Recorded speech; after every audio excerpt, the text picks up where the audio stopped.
The current time is 6:31. As our normal practice, we'll go around the room and do introductions. Let's start with Joanna. Joanna Dorian. Steve Orzak. Jason Chance. Lindsay Hescock. Jamie Callum. Sophia Lawton. Eddie Fallis. Suzanne Buck. Mary Heather Noble. Jim Malcolm. Trisha Allen. Ellen Wheeling-Weist. Barbara Wilson. Tim Williams. Matt Carenti, Director of Finance and Operations. And in the audience, our administrators. Brittany Cron, Director of Teaching and Learning. Caitlin Steele, High School Principal. Heather Crowley, Executive Assistant. Nicole Carter, Assistant Superintendent, Equity and Student Services. I'm just an MUHS human quality. Okay, at this time, it's time for public comments on agenda items only. And what we will be doing is limiting our comments to 3 minutes. If there's anyone in the room who would like to make a comment on any of the agenda items, raise your hand. Is there anyone on, oh, sorry, Mary? Mary Slozar, Waybridge. I would like to provide a comment on the ad hoc strategic plan report update. First, I just wanted to acknowledge the work that the ad hoc committee did. I had the pleasure of listening to a lot of your discussions, and I look forward to other opportunities that the board has to dig in deep and work like that. I was really impressed with how seriously you all took that in the discussions, and it was a great pleasure to watch your work, and so thank you. One comment on the updated plan I wanted to make is in goal 3 around success. One area that I still feel is a glaring omission in the strategies is something that focuses on tier 2 interventions. There's a lot of great targets and strategies listed there, but there's no way that we'll get to 80% proficiency if we're not also directing our administration to really invest and double down in interventions. 12 academic interventionists are not going to get our 8th graders to read and divide. So as we're investing in curriculum, let's also invest in remedial intervention for our students that are falling behind. Thank you. Thank you. Is there anyone on Zoom?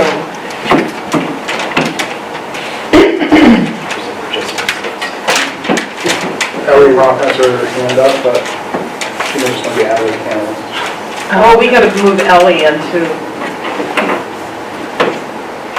under participants down below, to the left. And go under attendees. And we do need to move Ellie over. That was my bad. And you that.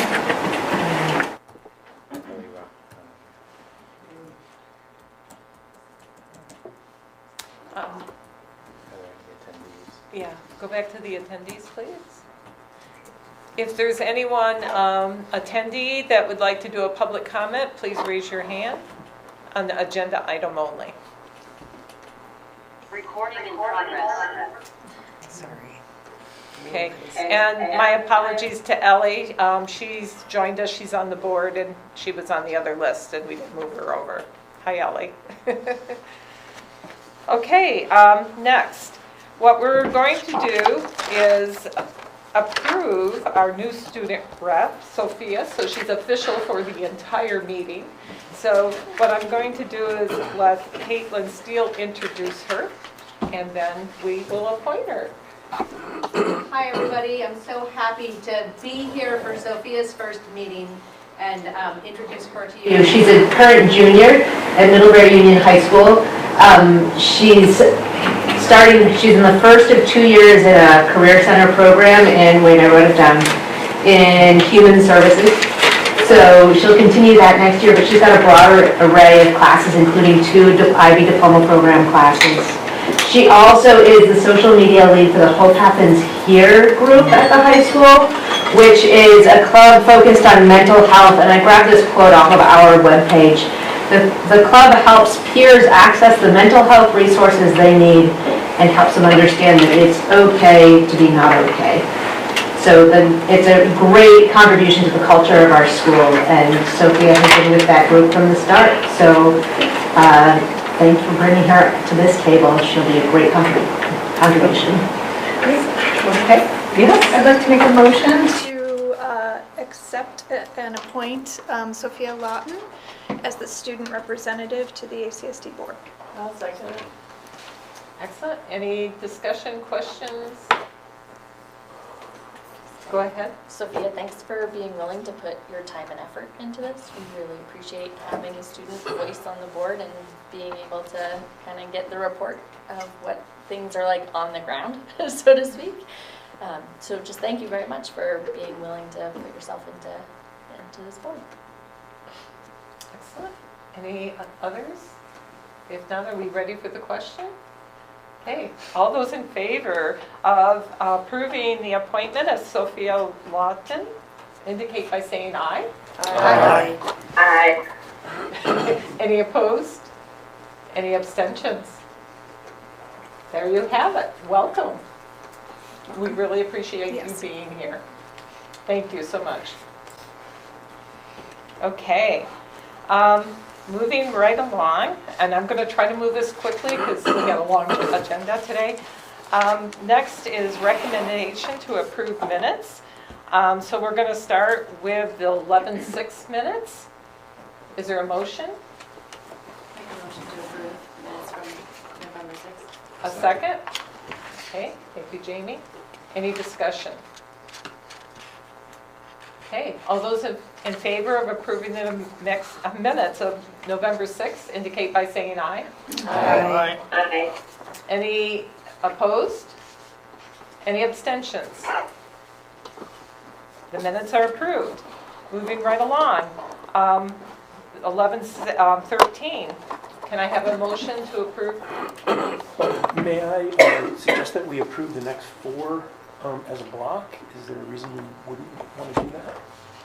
They were all executive session. Yeah. Yeah, we can do that. I'd be happy. Is that okay with everyone to do it as a block? Does that work for you, Mary Heather? Okay. Absolutely. One One of them, my name was left off, 14th. Okay, so let's first make a motion and then we can do corrections, okay? So then, can I have a motion to approve the minutes of November 13th, 14th, 15th, and 16th? So moved. A second? Any discussion? Okay, Lindsay. I was present at the November 14th meeting, but my name is not listed in the minutes. I can definitely make that. Okay, thank you very correction. much. Absolutely. Apologies for that. I think I arrived late. That's So I was like probably, banging on the yeah. door. No Any- worries. Thank you. Any other? Okay, all those in favor of approving the minutes from 11:13 through 11:16 indicate by saying aye. Aye. Aye. Any opposed? Any abstentions? Excellent, the minutes are approved. In our next meeting, Chip nicely pointed out to me that we actually missed doing the October 23rd minutes. And so we need to add those to the agenda for the next meeting so that they can be officially approved. We're doing good. Okay, I'd like to move it over at this time, the meeting to Chip Middleton for approving the bills. There were 2 sets of bills, 2 weeks in a row, so there's 2 to report tonight. First one was the November 13th, 23rd, where they were read, again, presumably by Jason and myself. First one is the regular account, which is for $804,693.59. Big number. Checking again, just grossly, 506,000 of that was health and dental.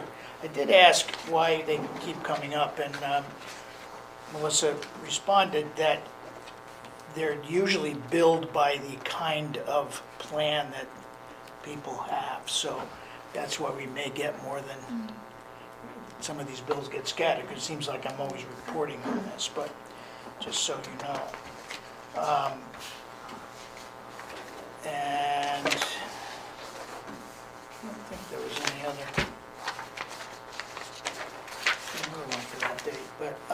one, well, there was a small one for Amazon Capital Services for $616.79. The second group was a week later. It was general fund of $347,873.32. And payroll of $1,007,658.97. No problems with any of the bills, and I move that we accept both dates having been read by Jason and myself. Okay. Any discussion, any questions? All those in favor of approving the bills as reported by Chip, indicate by saying aye. Aye. Aye. Any opposed? Any abstentions? I can't talk. Okay, the bills have been approved. Thank you so much. At this time, normally on our agenda, and I'm going to give you your choice, Eddie. I know that you were going to be late. If you have an update, awesome. We're ahead of time. If not, that's great as well. I don't have anything prepared. Okay. All I was going to say was Sophia was chosen and appointed, but you already know that. So Awesome. we can just keep rolling. Okay, awesome. And moving right along is the report of the superintendent. So I'd like to turn it over to Dr. Williams at this time for the report of the superintendent. Thank you. The first item in the superintendent's report is a couple of appointments, a handful of appointments for vacant positions that we've been able to fill. So I ask that the board approve those as listed. Okay. Can I have a motion? I move that we approve the appointments as listed in board pack. Would you like me to, Tim, would you like me to read each name? No, I think as listed Motion? is okay. I think you're okay that way. Okay. A second? Jamie? I was going to second, but actually, can you just tell us where these people are? Now that we've done that, now we can ask questions. Sorry. Okay, now, any questions? Go ahead, Jamie. Tim, can you tell us where these people are? I could if I had my notes in front of me from the I see. office. I do not. Okay. But I don't want to list where they are starting because during their career they may not remain at those locations. Okay. They're a custodian for the district and could end up working somewhere else at some point in time, Okay. for example. But currently, they're all appointed to be somewhere. Yes. Okay. Oh, yes.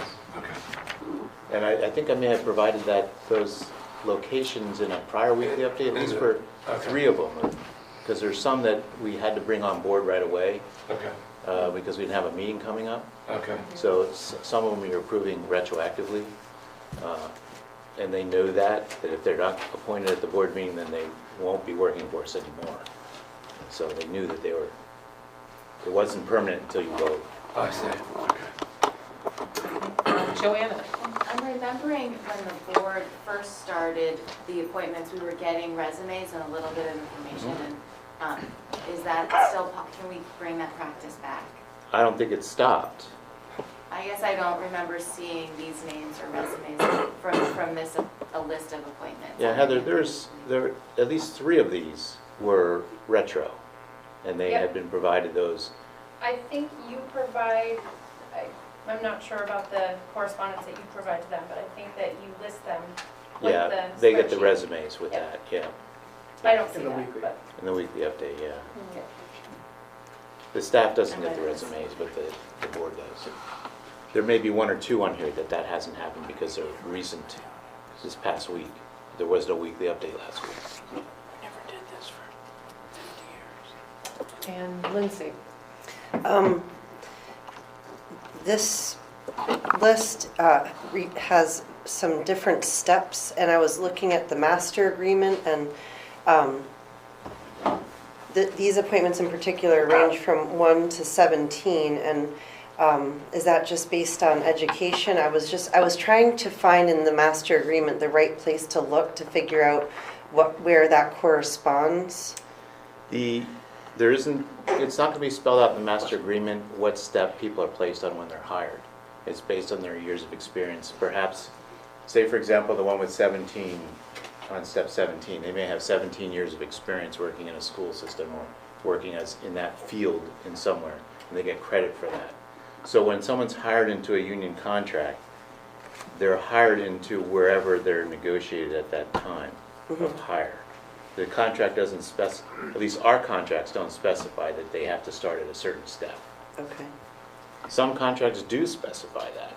I would never recommend you enter into a contract that does that, because usually that says step one, no matter what. And that's not a situation you want to be in, because you'll lose candidates that way. So with this one, having somebody as a paraprofessional entering on step 17,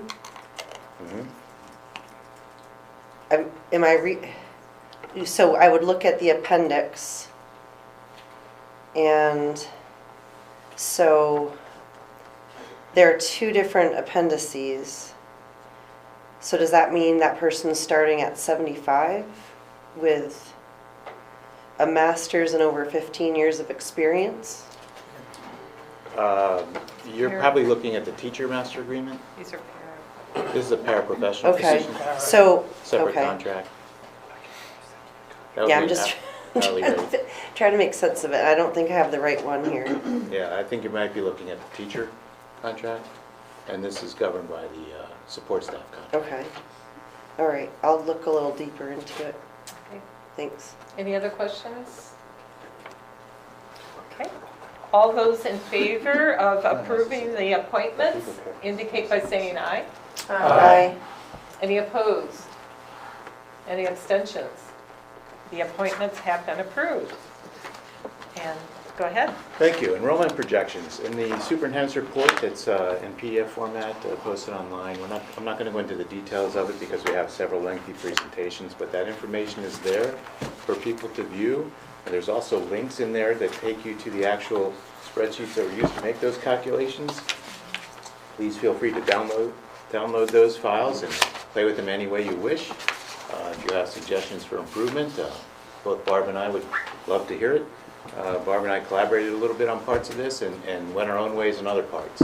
So you have two enrollment projections which you can peruse. It's always good to have more than one model to use when you're looking at projections. Barb used some different methodology than I did, but there's not a lot of differences between our two projections, but there are some. And the document that is posted there for the superintendent's report will show side by side the two enrollment projections. I thought that was probably the best way to present that. So that information is there for you to use now and in the years ahead, because that document will be helpful in the years ahead. And I'll be checking in a few years ahead to see how well you and I did. Yeah, exactly. We'll have a little friendly competition. Exactly, wagers. Yeah? No, we can't do that. No. We may hold you to that. Candy. Yeah. Williams looked at it. So the projections are there for you to view, and that's a good segue into the presentations we have tonight on budget development and student services and in general funding projections.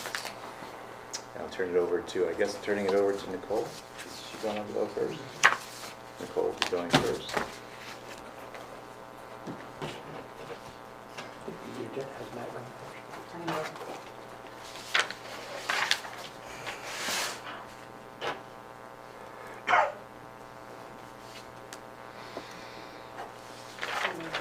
You're going to have to pull the tab out to the other screen.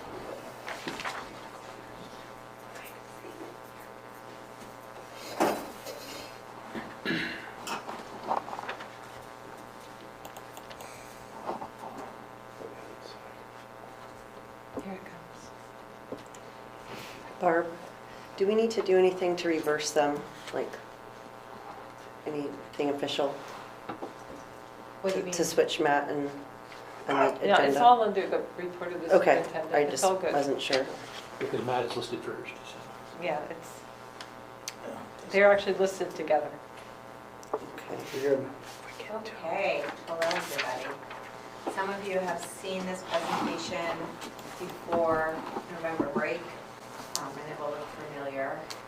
And Matt, is this a PDF or a Canva? Is there a, is it working? Okay. I can click for you. Perfect. Okay. So the purpose of this presentation is to provide context for student services in what I have roughly named a pre-consolidation maintenance phase, which was fiscal year 16 through 24. So that's up and including this school year. And student services starting in fiscal year 2025, which I'm roughly calling system implementation because the focus is on creating a system district-wide. Let's see if this works. Yes. So before going into both the past and the future, I thought we would pause in the present moment, and just for those of you who haven't been tracking student services, this is essentially what it looks like in ACSD. This is this triangle represents this theoretical model that you want to have the majority of your focus on Tier 1, which is universal instructional practices, which in our district is classroom teachers, nurses, school counselors, art and movement teachers, and language acquisition. And it's generally referred to as general education.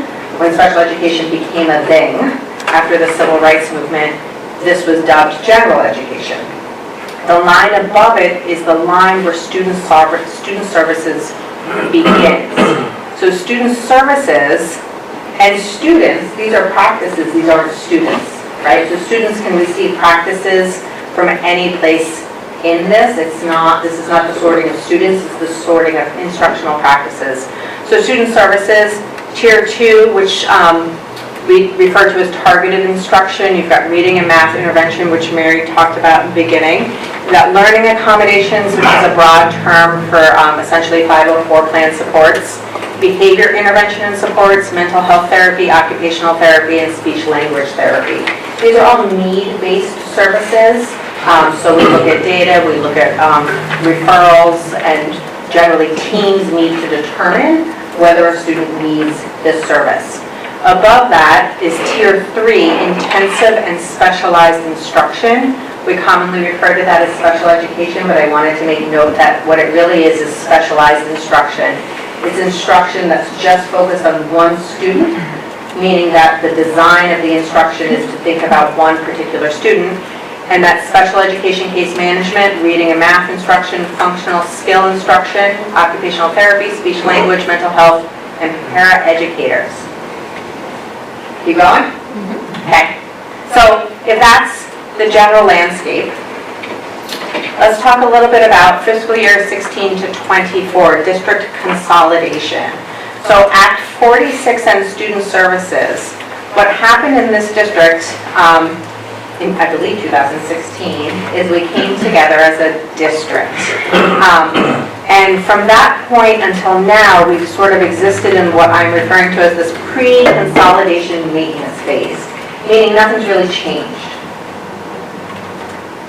We have unified special education system, and that's in that circle because all of those specialized instruction services have existed out of what sometimes is referred to as a centralized location. I think a unified location is a better way to think about it, but it's a centralized location, and it has typically only been for students who qualify.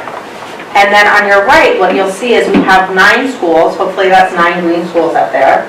They all have their own little bubble because the pre-consolidation maintenance was that all student services that was non-special education. So going back to that idea before in the tan, these were determined and budgeted by each silo school, just like before we became a district. Hopefully this is ringing a bell and you're all like, yeah, this makes sense. This was how we were organized as a framework. Yet, despite the services being determined in each bubble, many of them were funded centrally. Okay. these are some examples of on the right, these non-special education student service items. So starting on the far left up-hand corner, mental health intervention. So from 2016 to 2024, without sliding into too much into the pandemic vortex, generally, Bridgeport had a full-time CSAC clinician. Salisbury and Cornwall had part-time CSAC clinicians. Shore and Weybridge and Ripton had no CSAC clinicians. Mary Hogan had 2, Mums had 1, MUHS had 2.5.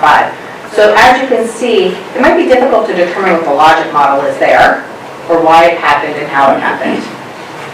And that's because they were determined at each location, and they weren't determined as a district. Going down, when we look at academic intervention, and please note that I say before ESSER, because ESSER was a game changer. Cornwall had a .8 literacy interventionist. Shore and Ripton and Weybridge had no interventionist before ESSER. Mums had literacy and math, and MUHS had none. So again, an example of it just sort of depended what school you went to. The same is true for behavior intervention. There's a smattering of services. Mary Hogan has a whole bunch of different kinds. Rural schools have a shared one. Mums has a small portion of one. The high school has none. And then some schools have what we call ISSP behavior services, which is a CSAC service. And then lastly, it's most clear with disability support that's not related to an IEP. MUHS currently, and as far as I know for quite a while, has had a 504 coordinator, so they have a person who's in charge of making sure those 504s are written and followed accurately, and no other school does. Sorry, I'm trying calling you. I'm sorry, Ellen. I'm just like watching and listening. Nicole, you're saying that this has been historically what happened, but the dates there go through 2024, or at least to 2024. So this is current. Okay, just checking.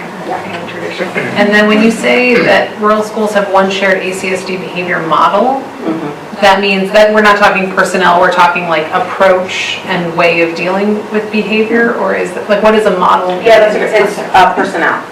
Got it.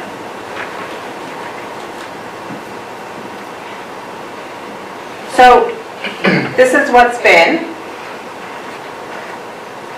And then under Act 173, Vermont has sort of opened up the possibilities of being able to use funds flexibly, because there's been enough feedback and experience over time that the model, this one, encouraged a system in which students, children, let's be frank, children had to fail to receive services. And so the state came together to address it and wrote Act 173, which also streamlines funding. So in this, under Act 173, what we can now do is we can take that, again, that bottom universal, the green, that's all funded with enrollment funding, meaning how much the general fund is dependent on how many students are at the school. Whereas what's above it is we can unify, centralize, and create a system for all of those student services so that we can look at the needs across the entire district and make sure those services get to the student rather than the place having them and opening the students in the right place, if that makes sense. Under the old model, if you were in a place that had an academic interventionist and you needed that, wonderful. But if you were in a school that didn't have one, you didn't have access to one. You can imagine why that would be troubling as a child or as a parent or as a teacher. And so the idea is to bring them together now that we can do that fiscally. So, to budget for this, these are the very rough numbers from about 3 weeks ago. I just want to name that they have pluses and minuses in front of them for a reason. Specialized instruction, I wanted to give you an idea of how we pay for all this because it's awfully confusing even when you're in it. So specialized instruction, starting at the top, we currently pay for that in 3 ways. We pay for it with our census block grant, which is that like suitcase of money the state gives us. For fiscal year 25, it'll be 3.1. which is up about $400,000. I think we have one more year of increase before we get to our uniform base amount in 2027. And then that will be just, there'll be a calculus that we'll all have. We also have the Idea B grant. It's typically, this is the roughest one, about 500, 550, 560, really depends on the year. And we pay for a host of special education personnel with this. And then we have our local funds, which are $2.6 million in local funds that we use to pay for special education. The majority of these funds are, for lack of a better term, sequestered by maintenance of effort. Meaning federal law says that you can't take that money away or move that money unless you can show that students no longer need the service. Right? The idea that schools will be held accountable and responsible for making sure kids' needs are met year to year. Then looking at the targeted instruction, again, it's a smattering. Sometimes it can feel like you're holding the plane together with a bunch of different paper clips. We have leftovers from the census block grant. Again, that MOE there is the maintenance of effort. So what the state has said, which I think many of you know, is anything we don't use, anything that's not clearly targeted to a particular student's needs, we can use very flexibly. This is new. So we can take that money and we can build in preventative services and at-risk services for kids. We also have Medicaid reinvestment, which is a somewhat complicated thing to explain, but we basically get money back, but we have to look at what we had 2 years ago to figure out what we have for next year. It's about $300,000. We never spend it all because you're never guaranteed you're going to get the same amount. So we roughly spend probably about 180, 190. We have Title I, which Courtney or Caitlin will tell me if I got wrong, has been plus or minus $540,000. Typically schools are spending their Title I money on student services. And then the largest chunk is the local general funds, which is about $4.5 million. Meaning that in total for all of our Tier 2 and Tier 3 services, student services, plus or minus, and I think this number is very different than what Matt has, so it's been updated. I think it's closer, what's the number that it should have gotten right at the bottom? The middle number? No, the bottom in gray. Is that about right? 8.3. Okay. So ignore that bottom number. You're 4.5. But that, sorry, not to get too caught up on this, but 8.3, it's like 6.3 in Tier 1. How does, and there's at least 4.5 million in Tier 2. No, it's 8.3. I think what you're trying to say is the total of Tier 3 and Tier 2. Mm-hmm. Correct. And that's what we're projecting at 8.3. That's not what the numbers are. Like in any way that you combine the numbers that we're looking at, you get to way more than 8. Right, I think that 4.5 million for local general funds in Tier 2 is off. Would be my guess. Okay, so Matt's slideshow will have much more specific. For maintenance of effort, Yeah. let's say you're projecting that we have $415,000 that we get in the extra block grant. What happens if we suddenly have an extremely expensive student? Because this is the big danger of the block grant. If we have a student that has really high needs within the district, $415,000 is not that much money. If we have to maintain effort and we don't get any more money from the block grant, that money has to come out of local funds. And therefore, and I may be getting ahead of myself here, is there any anticipated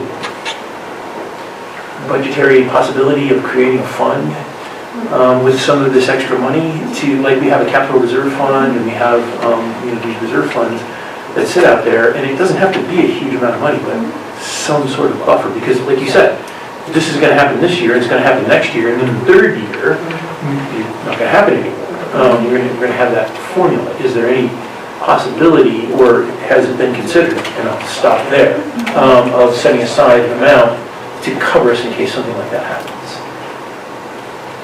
And you don't have to comment, I'm just making the observation that might be something we should consider.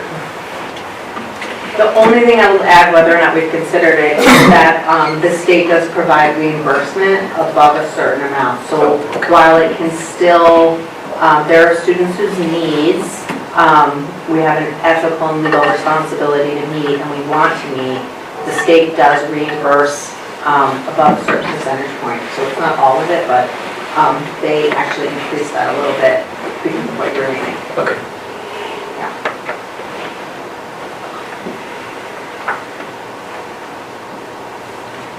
So this is just a much more concrete example.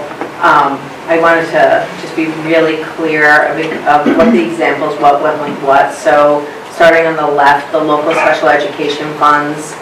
So that's currently, the district oversees that. That's for specialized instructional needs. An example of this is occupational therapy. We contract our occupational therapy, and it's something where the contract is held at a central location, and then students access that through the system that we've set up. Idea B and Idea C grant, again, district management, that's currently happening now. An example of what we use our grant money for is we pay for school psychologists and we pay for our pre-K SLP. That's not all we pay for, but those are examples of what we use that grant money for. And then the special education census grant funds, those again are district management, and the best example of that is, I actually think is 27.5. We have about 27.5 special educators, and those are all paid using our census grant monies. And those are currently all unified employees. And then the student services that are not special education, starting on the left, we have our local funds and our local budget. Starting in fiscal year 25, they're district management. And this is for student needs beyond universal instruction. An example of this could be a wellness and learning coordinator. We currently have one at Mary Hogan. We have one for the rural schools, and I believe we have one at Moms. Title I funds for at-risk students, academic interventionist at Salisbury is actually a really good example, I believe 0.75. Academic interventionist is paid for with Title I. Medicaid, we use a lot of our Medicaid funds to pay for things like training. CPI is probably the gold standard for the state in terms of supporting students who are dysregulated to ensure that they're safe. And so we pay for our staff to be trained. And then moving onward, general education, special education funds pay for our behavior specialists. And then up to the top, again, speech language pathologist services. Addison Central is unique in a really positive way. Many districts stop SLP services from being provided beyond special education, and we have a history of providing SLP services for students as a tier 2 intervention as well. And so we pay for that with our leftover funds. And then finally, just to be really concrete and clear, this idea of bringing everything together is really about student data. It's about using student data to make decisions about where we spend our money. All of these services are sort of an orange-red because all of them can meet the needs of students who receive special education and can also meet the needs of students who don't need special education. And the idea is that the money that pays for these services is the result of teams of school leaders reviewing data, identifying student needs, and then allocating those resources for the good of the district. And this is a really boring chart of what it looks like. These student service positions starting in fiscal year 25 become district-wide, with the exception that 1.0 on the far right is the 504 coordinator, because that's a conversation we still need to have about MUHS has that unique position. But starting in fiscal year 25, we'll have 12 academic interventionists, as Mary noted, 8 CSAC clinicians, and so on and so forth. And that these positions, these services, are distributed based on what we're seeing kids need. Looking at screening data, looking at state testing, looking at local assessment data, parent and teacher referrals.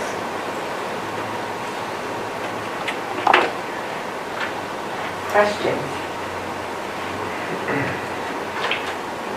Julia, did you begin? Yeah, I do. I'm trying to align the last slide with the staffing table that Matt provided the board. It's not part of board pack.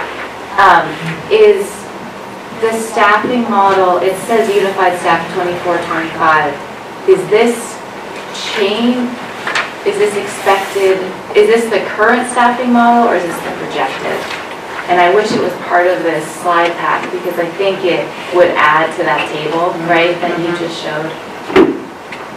That looks like the current 23-24 staffing. Okay. Is that from Matt? Yeah. Is that what it is? Yeah, that was what we sent out, yeah. Yeah, I think we got it in an email at one point. it's a little too small to see it from here. It's a breakdown of all the staff in all the schools. And so you're saying, and I'm just trying to clarify, you're saying that next year, this is going to be scrapped, and you're going to be looking at the student data and placing the district-wide personnel based on the 3 points that you mentioned. Or is that what you're saying? Yes and no. I don't think I would say scrapped. Okay. I think what I'd say is the funding for those positions will become district funding, and so the idea is that we will build out the system. Year 1 is not going to look the way it'll look year 5. But the idea is that we will connect funding all of those services to database needs across the district. Okay. So there's no actual change in personnel. But the change might be where they are. Yeah, so for instance, thank you. Yarki and I had a conversation today that his screening data may show that there's actually a need for X, Y, or Z student service personnel. Yeah. Right, versus another location may show that there's less of a need, and we would start having those conversations and be able to make sure the personnel could be in the site where the need was evident. And so what's important for the board to know about this? God, that is a fabulous question. That we have, that's such a great question. I'm going to have a different answer at like midnight tonight. Right now, the answer is that there's a lot of educational policy change unfolding in Vermont that's complex, that's based on theory, and that's full of a lot of hope. And it's important that the board know that we're trying to figure out how to leverage those policy changes so that we can shift from each school doing its own thing to creating a system where we can identify kids' needs as early as possible and be able to get those needs met. And that's complex change. It's something that has not entirely unfolded yet in American public education. That's what I want the board to know. This is hard, but it's good. Yeah. So this is so dependent on having the right kind of data points in every school and the testing. And I know way back in the spring we saw, some of the things that was going on at Salisbury, right? So how are we across the district getting that into place? Another great question, but I'll have the same answer at midnight. Okay. So we currently have a phenomenal screening system for academics because sort of the gold standard for academic screening, and that's FastBridge. And we have 10 years of data, which is phenomenal. We've now opened that up to the middle school and high school so that we can have similar accurate data. And then we have our SEL screening data, we have our local assessment data, we have our state data, state testing, and we have our behavior data. We have so much, we have all these like little pieces of data that are all important, and they now, for the first time ever, is our meeting tomorrow? We just jumped through the final hoop of EduClimber, which brings all that data into one location and actually puts it in front of principals and teachers almost in real time. And so that's probably the most significant thing we're doing to try and get this right, is using the most recent data, but being able to connect it to historical data and giving that data to teams of teachers and administrators, because actually what the research shows is that's the most significant thing you can do to make a difference for a kid, is you can give that data to teachers to talk about what they want to do differently and how they're going to do it. Awesome. And I'm hoping to show you EduClimber. Oh, I have to that'd be figure out how to do it in a way that doesn't compromise confidentiality, but I've been playing with it. That would be cool. Yeah. I think Mary Heather was up first, and then Jamie. I guess the question that comes to mind, I think probably a lot of us are kind of cooking this question, is, in theory, obviously this is great. Direct, resources toward where the greatest need is. The problem is that we're so dispersed. And it's not beyond the stretch of imagination for us to consider that there's going to be need all across the district, greater need in some areas, in some locations, and maybe, the number of students with that type of need, the proportion, is smaller in other locations, right? And so how do we ensure that we are appropriately directing greater resources toward the greater need while not ignoring the existence of students in smaller populations that still have significant need? And obviously sort of that next step is, making sure that our resources are not spread out too thin. So I'm curious how that conversation is going, or how do we as a board approach that question to make sure that everybody who needs is getting what they need. It's a conversation we have almost daily, maybe 3-4 times a day. I don't know that we've lived ourselves into the final answer. I can tell you that because special education was centralized sometime in the past 5 to 7 years, the process right now is not perfect, because I would not want to pretend that any system right now is perfect. But we are able every spring to audit all of our IEPs, all of our services, all of our case management, and then myself and a couple of other leaders sit down and we try to figure out who needs to go where, what special educator needs to go where to make sure those needs are met. That sometimes means, this is actually the hard part, it can sometimes mean that a school that may have less need, because it's complicated, right? You can have a few number of kids, but their need could actually, right, be much bigger. And then you could have a lot of kids, but they have less need. So all of that goes through an audit system, and then we assign special educators. We sometimes don't get it right, so we get feedback from special educators, from parents, from teachers, and we try to right size it the best we can, but it is the hardest part. It's right. I think for me, what you're naming is how do you right size it? How do you make sure that regardless of where you are, you get your needs met and that the personnel are there?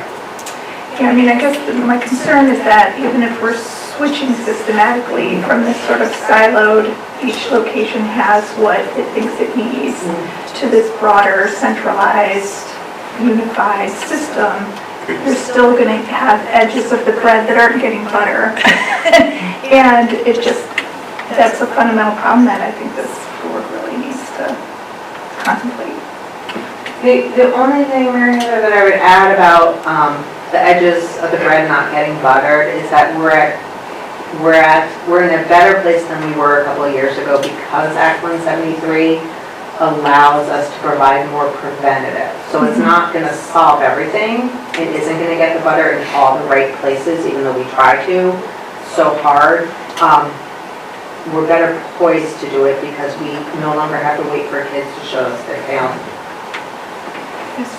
But you're asking the right question. Jamie.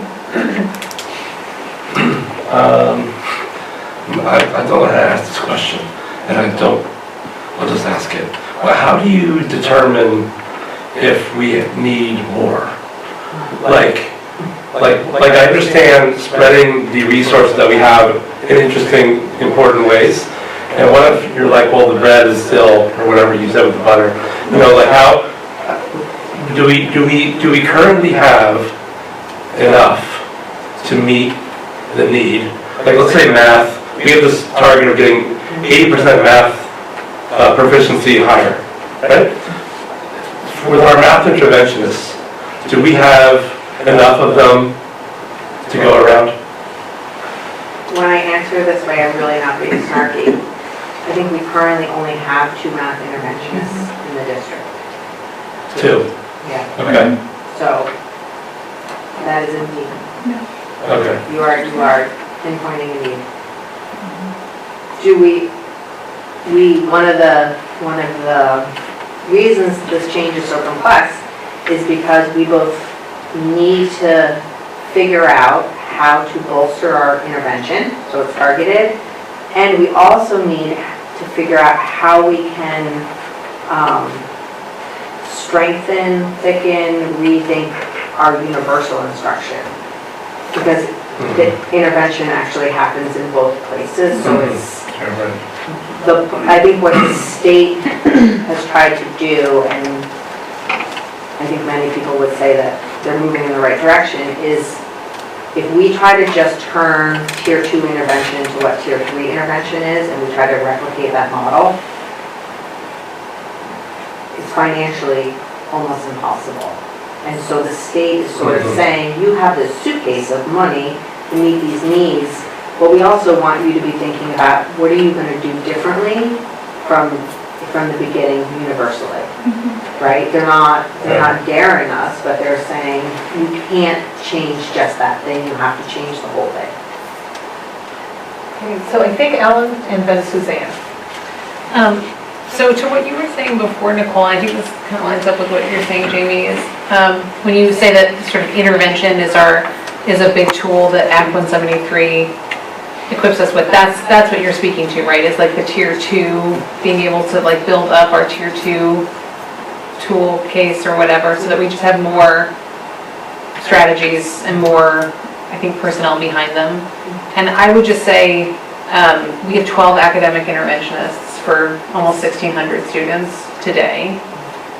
There's not enough. That's a ratio of like 133 per student. So whether it's spread out by schools or just if every single kid was in one massive building, to what Mary said at the beginning of the meeting, I can't imagine we have what we need to get to the prevention and intervention that we would want, let alone a goal of 80% proficiency in math and literacy by 3rd grade for all students in the next 5 years. So not so much a question maybe, but I'm open to any comment. The only thing I would add to that is just texture it a little, is that when we think about tiered instruction, there really is, the model includes intervention in the classroom.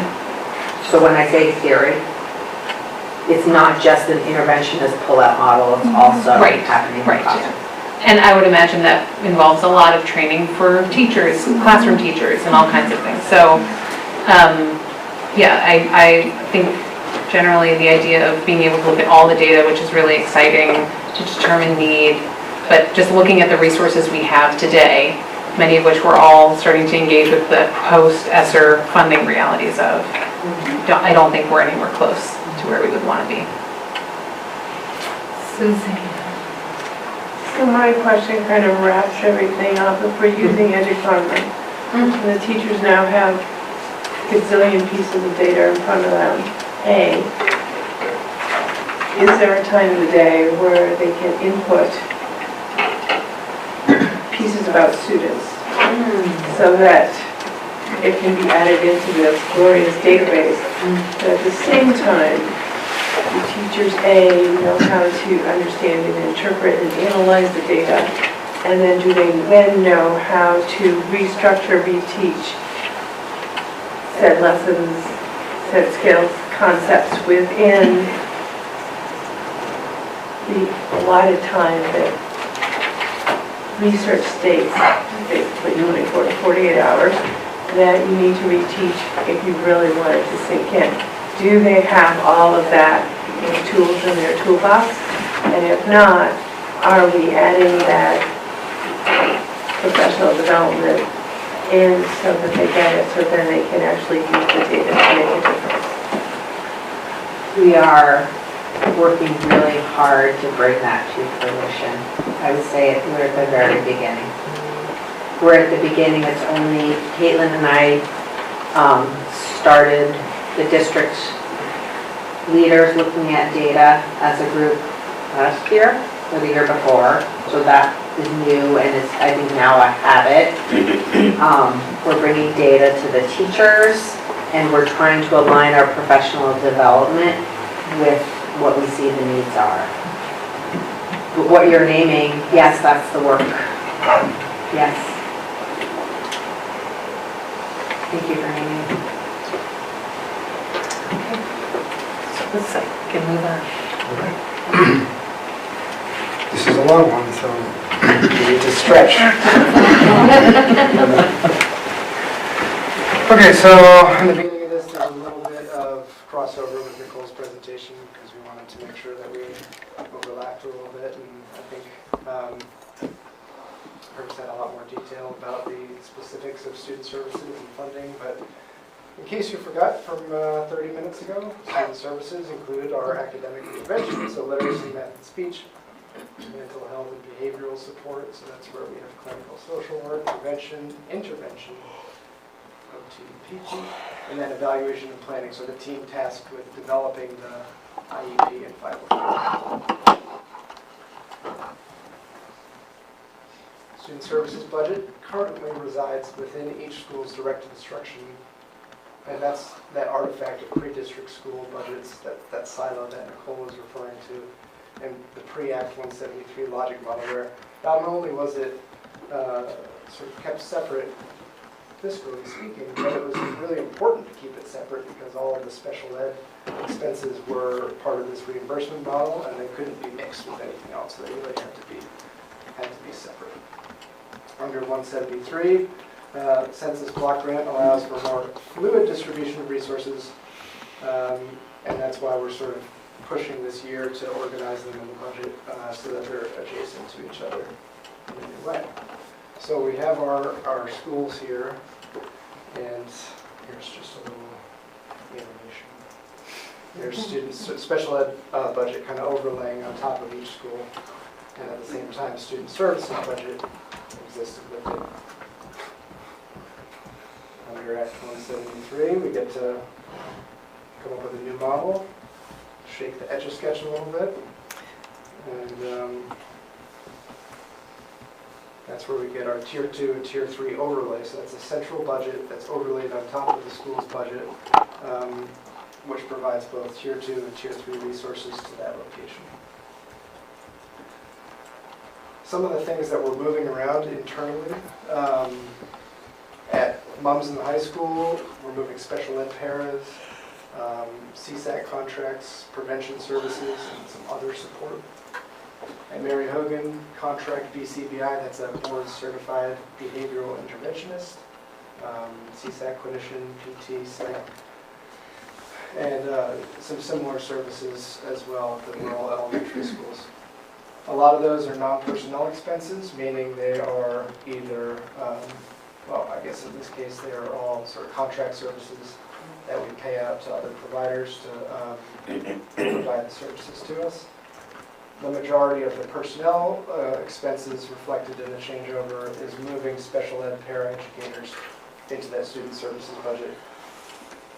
We've had this adaptive response model where paraeducators can oftentimes get sucked into becoming special ed paras based on need, because where need arises, we adapt and we find a way to solve that.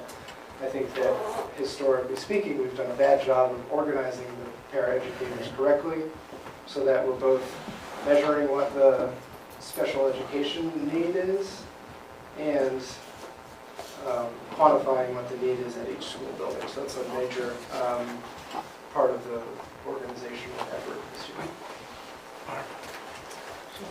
This year's budget. Ma'am, a couple Oh, sorry, questions. go ahead. Ellen and then Jamie. I just want to make sure I'm reading this right, Matt. So the non-personnel expenses are what is right above them? So the what's moving with, or how does this all relate to each other, I guess?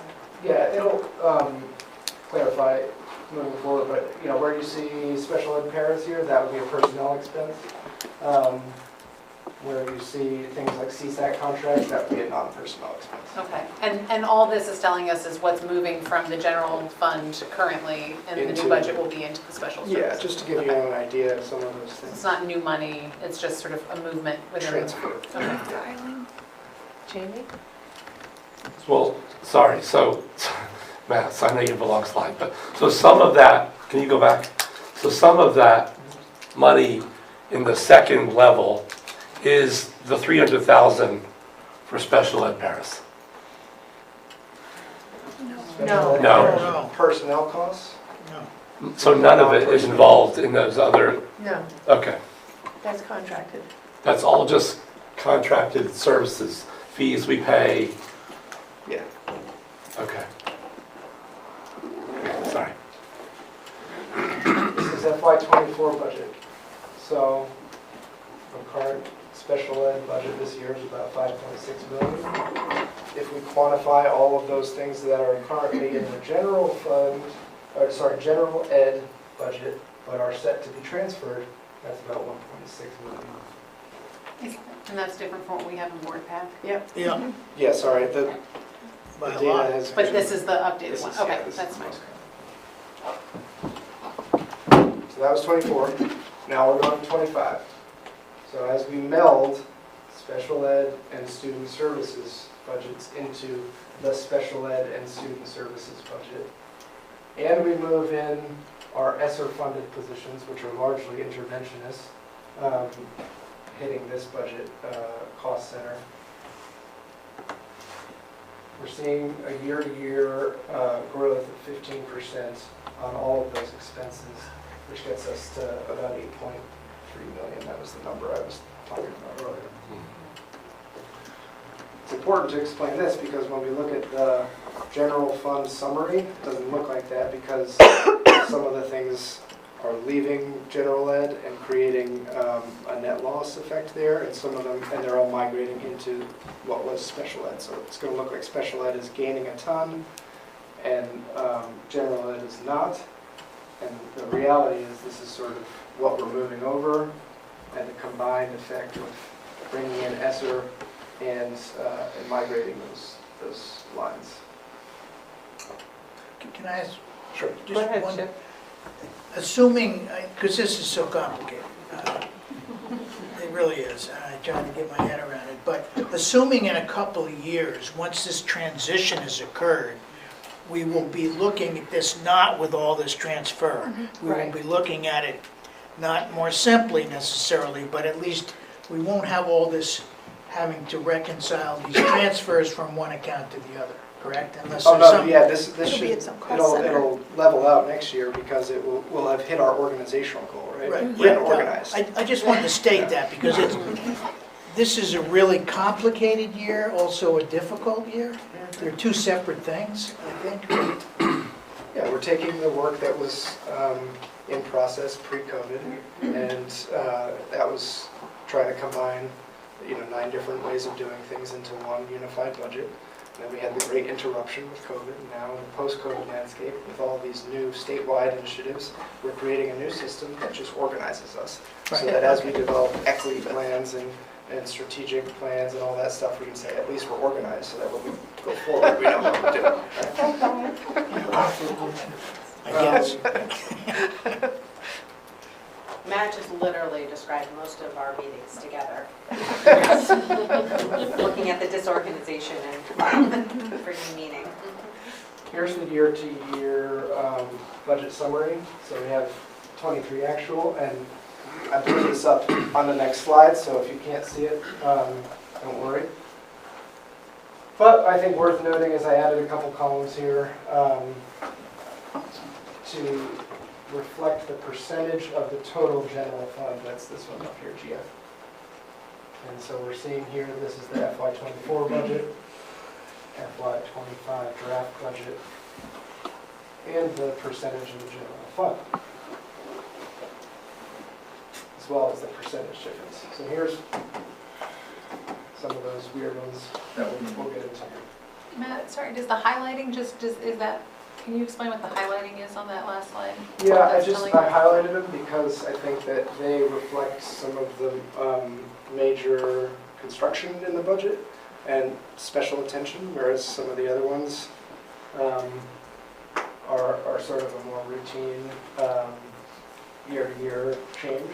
We're going to go through all of them, but I wanted to prioritize the highlighting. Go ahead, Lindsay. It looks like transportation's going down. It's the only one that appears to be going down. How could that be? Where? It's not going Or where am I? By 5%. It's going up. It's up by 5, so, Where are you reading it? well, I'm just reading across, like, where transportation, and I'm just looking across This is and. the difference here. So on that point. So read you it could- all. Lindsay, don't read all the percentages, because the Yeah. middle percentages are just speaking to Yeah. how that line item, the percentage of the general fund, but if you compared percentages, you would think in some cases that there was a decrease. Yeah. Okay. It doesn't mean it. Yeah, so All right. transportation's going 1.3, 1.3, 1.3 across the board. It's just a slightly lower percentage of the whole pot in 25 than it is in 24. Okay, so general ed, direct instruction. Remember, this is where we are moving student services out of. And so we're seeing the percentage of the general fund drop from 58 to 55%. We're also seeing a 4% gain, because remember, this is our biggest bucket here is direct instruction. And it's also getting hit the hardest by some of our other major budget drivers. So negotiations and salary increases and healthcare. So we have salary, healthcare, and we do have direct instruction ESSER positions, which are also being added in here. We have the student services line being moved out. So this is the net change for this year or for next year after all of those changes.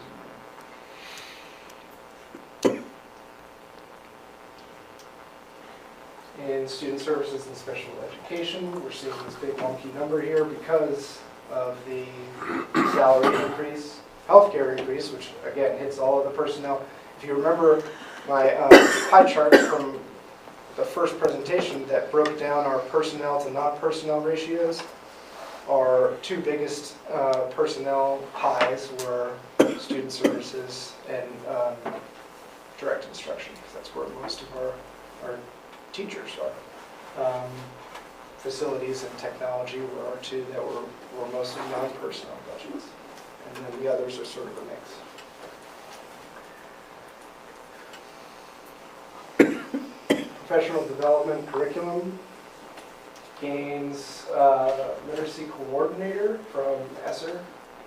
I think that 39% is highlighted because it's a big number, but it's also, you can see here, 2% of the general fund going to 2% of the general fund. So because it's a smaller piece of the pie, that 39% improvement doesn't move the needle too much in the grand scheme of things, which helps us to sort of understand that number a little bit better.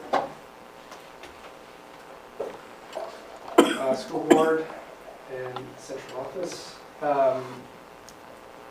The main drivers here were the contingency that we calibrate to 1% of the total general fund every year, and the same salary and healthcare increases that we're seeing across the board. Tech is just sort of rolling year to year with slight increase because of the salary and healthcare drivers, but no major changes there. Same thing with facilities. Facilities actually dropped from 10% of the general fund to 9%, but is still seeing a 1% gain for the same reasons.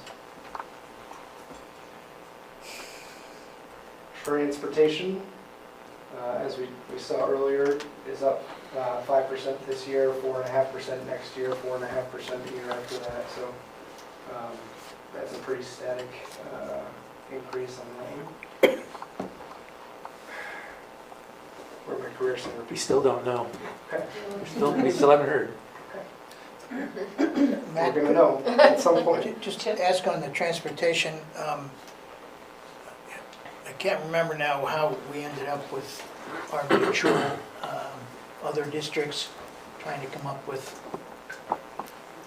The common contract. the common contracts Yeah. and all. So can you just put that in context here? So we created a consortium contract with us and Mount Abe and Addison Northwest. By bundling our RFP, we hoped to catch a bigger fish or to at least have multiple bidders. We did not have any other bidders this time around. So we want Did to... we sign? More the As in, length of it's the all signed, contract right? too, can you speak to that? So we're now on a 3-year contract with Betcha, our current provider, or provider last year. We were able to shorten it from 5 to 3 because the rate that they came back at us with was higher than Mount Abe and Addison Northwest could bear in their budget. And so when we reworked the contract, we were able to negotiate it down to 3 years. We've also been in touch with some other bus providers in between now and then, and I don't know, optimistically seeing some good interest in sort of being out in front of all of the logistics that would be necessary to set up shop here in Addison County and bring in a national provider who could serve all 3 districts. And they actually went so far as to say if you hadn't bundled with the other 2 districts, we wouldn't have been interested in you. But because it was close to 50 bus routes, it caught their attention. So Good. better late than never, I guess, but we're kind of stuck in a holding pattern with Betcha. Thank you.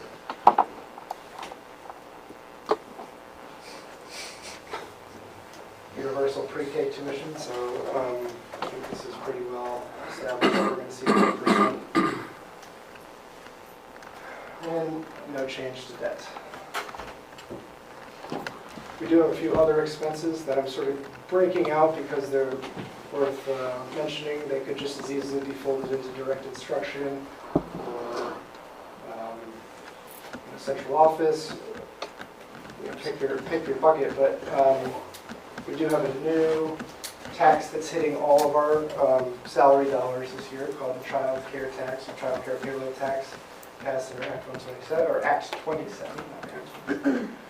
That's we'll go into more detail on that later, but it's 0.44% of all gross wages after the on the same basis as federal and state tax. So it's not the first slice of gross, it's after that FICA tax has been taken out and a pre-tax deduction. We always budget for food service shortfall, so food service works on a reimbursement basis. We usually do a pretty good job of matching all of our grant revenue that we bring in for food service to what we spend on food service. However, we're usually somewhere in 30 to 50,000 range short in terms of grant funding, and so that number just gives us a nice soft landing for whatever our food service expenses are, so that we don't run out of money on those. And then I think that I mentioned this morning at the facilities committee, but we have the need to budget for additional costs for the ESSER-funded Mary Hogan HVAC project. It was initially budgeted in ESSER as an $800,000 project to address the whole building's air handling needs. It has since gone down to half the building, and it was supposed to cost $1 million, and then the estimate just came back at 1.2. So prices are going up, and the amount of work that we're getting is going down, but we're feeling pretty good that at 1.2 we're going to be able to fund that before the end of the ESSER grant, which is going to be getting the work done next summer. We will have a recommended motion for the board next meeting to pre-approve a couple of bidders who have submitted pre-qualification forms, and that should help us get the ball rolling, ordering some of the equipment that has a long lead time and just kind of getting everything staged for the summer.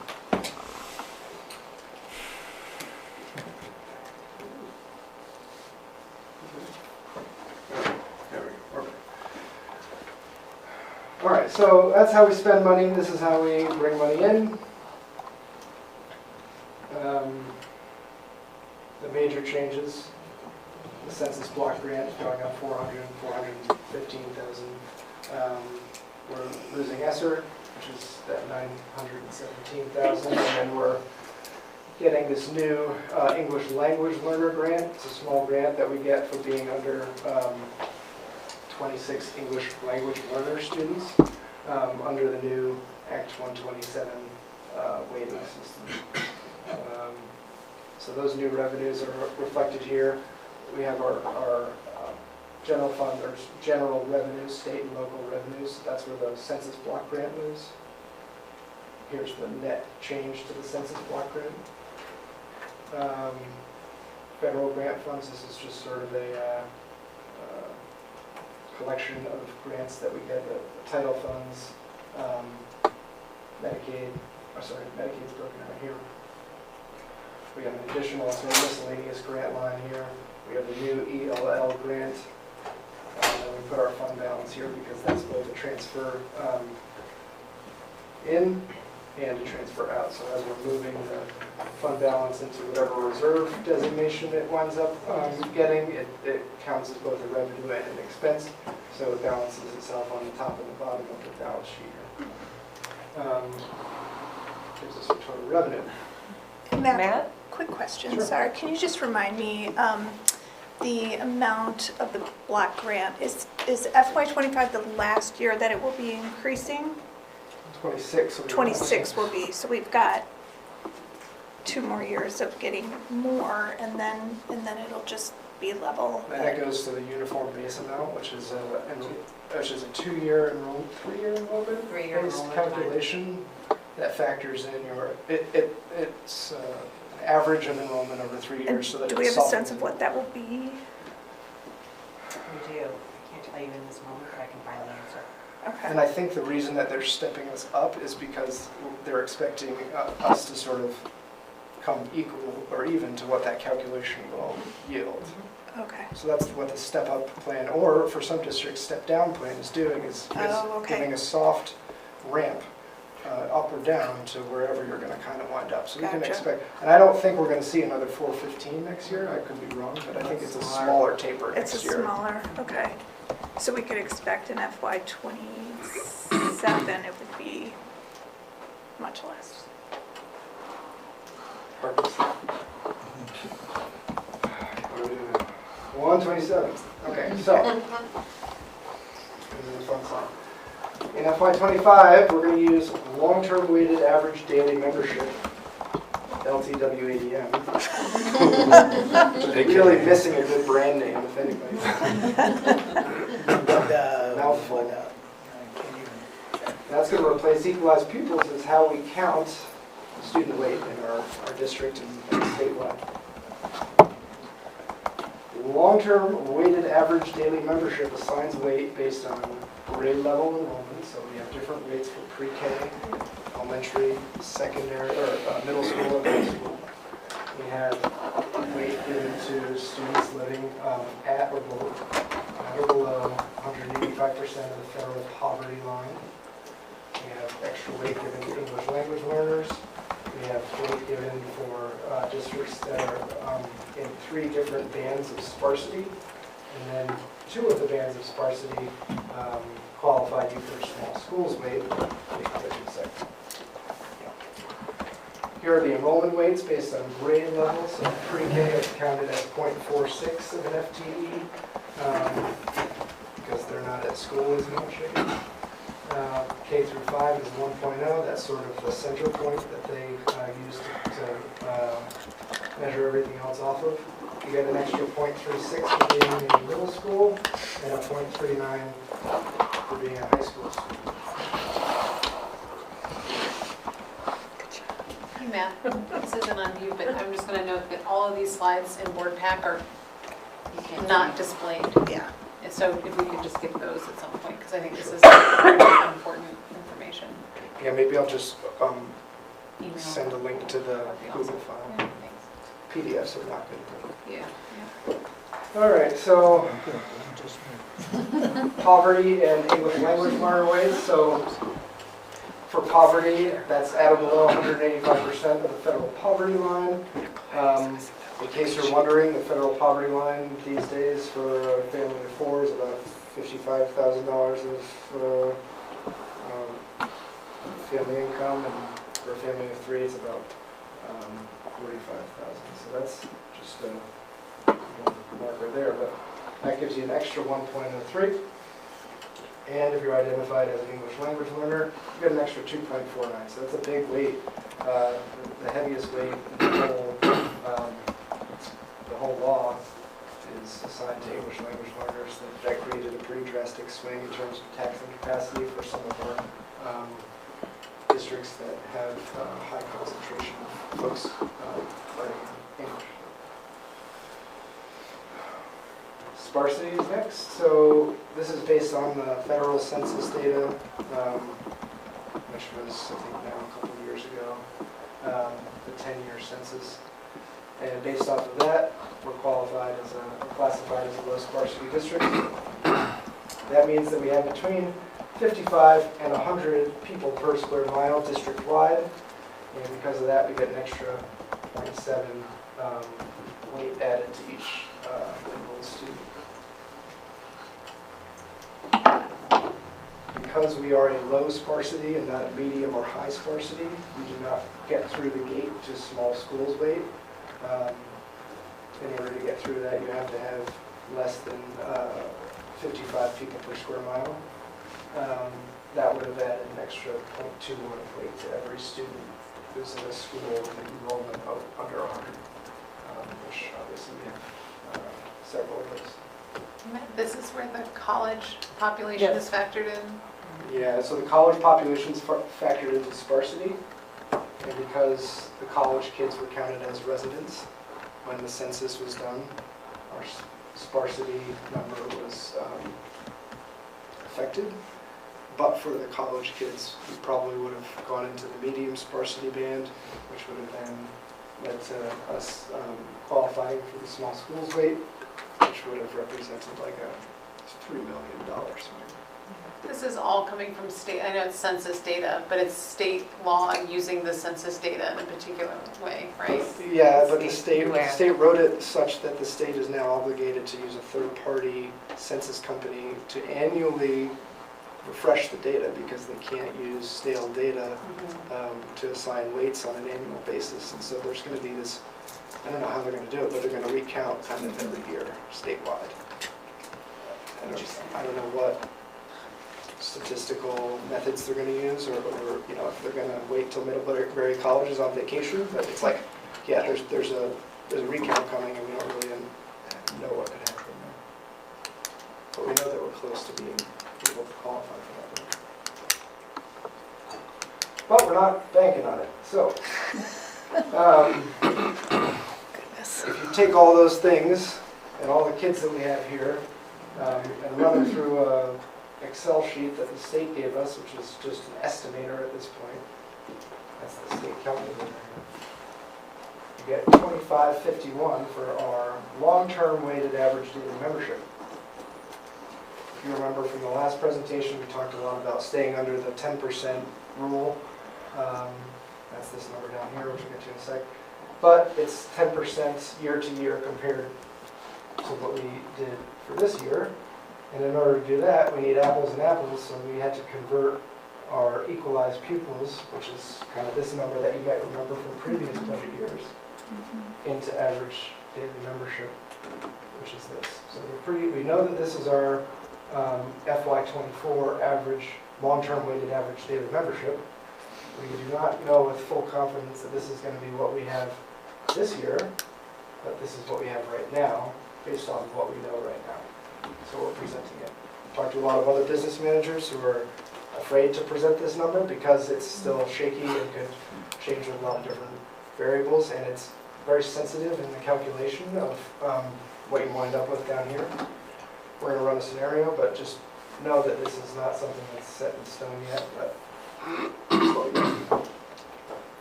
so that's 7.8.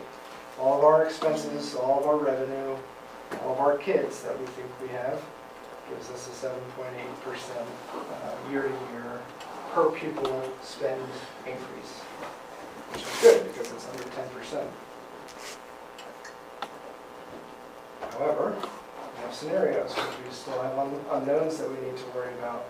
So, like I said, this is not set in stone, and it could change, and it could change by 25. You know, that's not a lot of weight. We're talking about all the different things that go into creating this number. We could get our free and reduced lunch count wrong, or that's probably the main one. That's hard to guess right now.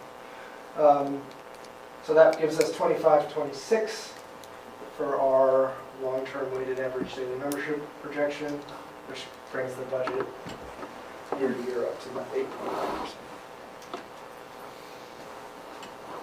So that's a sensitive number, right? All we did was change it by 25, and we got all the way up to close to 9%. If we add another scenario variable in here and increase negotiations by a very rough 1%, again, that's going to increase our expenses and brings the budget year to year up to 9.6%. So with two things that are, you know, not outside the realm of possibility, we have the, you can see that the math kind of gets us close to 10 in a pretty in a hurry. So what's variable here? Well, our fund balance is something that we're still waiting on our audit to reveal what that number is going to be, but that's, again, something that doesn't necessarily factor too much into that year-to-year calculation. We have that child care contribution tax, which I mentioned before. I put it in yellow because 2 weeks ago when I was making this, it was new to me, and now it's old news. But I guess the most important part of that is that we're budgeting for paying all of it, even though by statute we could hypothetically pass 25% of it off to the employees as a deduction. Doesn't seem like that would be a popular strategy. We're still waiting to finalize our final weighted pupil count. The state gives us this number. So we're guessing at it. We're using the calculator that they gave us to guess at it, but they're going to give us the final number based on what they have for data on their other things. We're still negotiating. It was one of our major 3 budget drivers, and is still a major unknown. And then, as we'll see in a sec, the property yield, which is the fundamental part of the tax calculation, is still an unknown.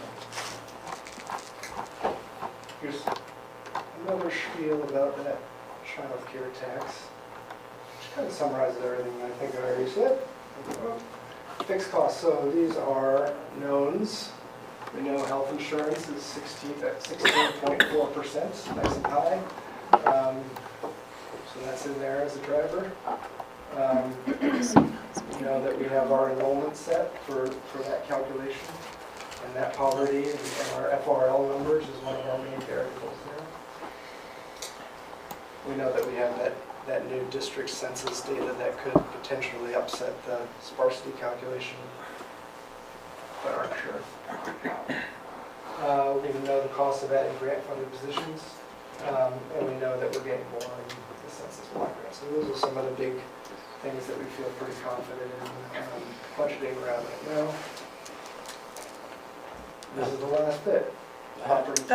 We've got a question over here. I'm sorry, Steve. Yeah, if you could go back to the free and reduced lunches. We provide lunches now. Yeah. How do we get that data? Because people don't fill those forms out anymore. There's no reason to do that. So, and poverty is an extra 1 student. It's a lot of weight, and it's very hard to get families who know full well that this free and reduced lunch form has no bearing on their students' lunch status to bring that form in.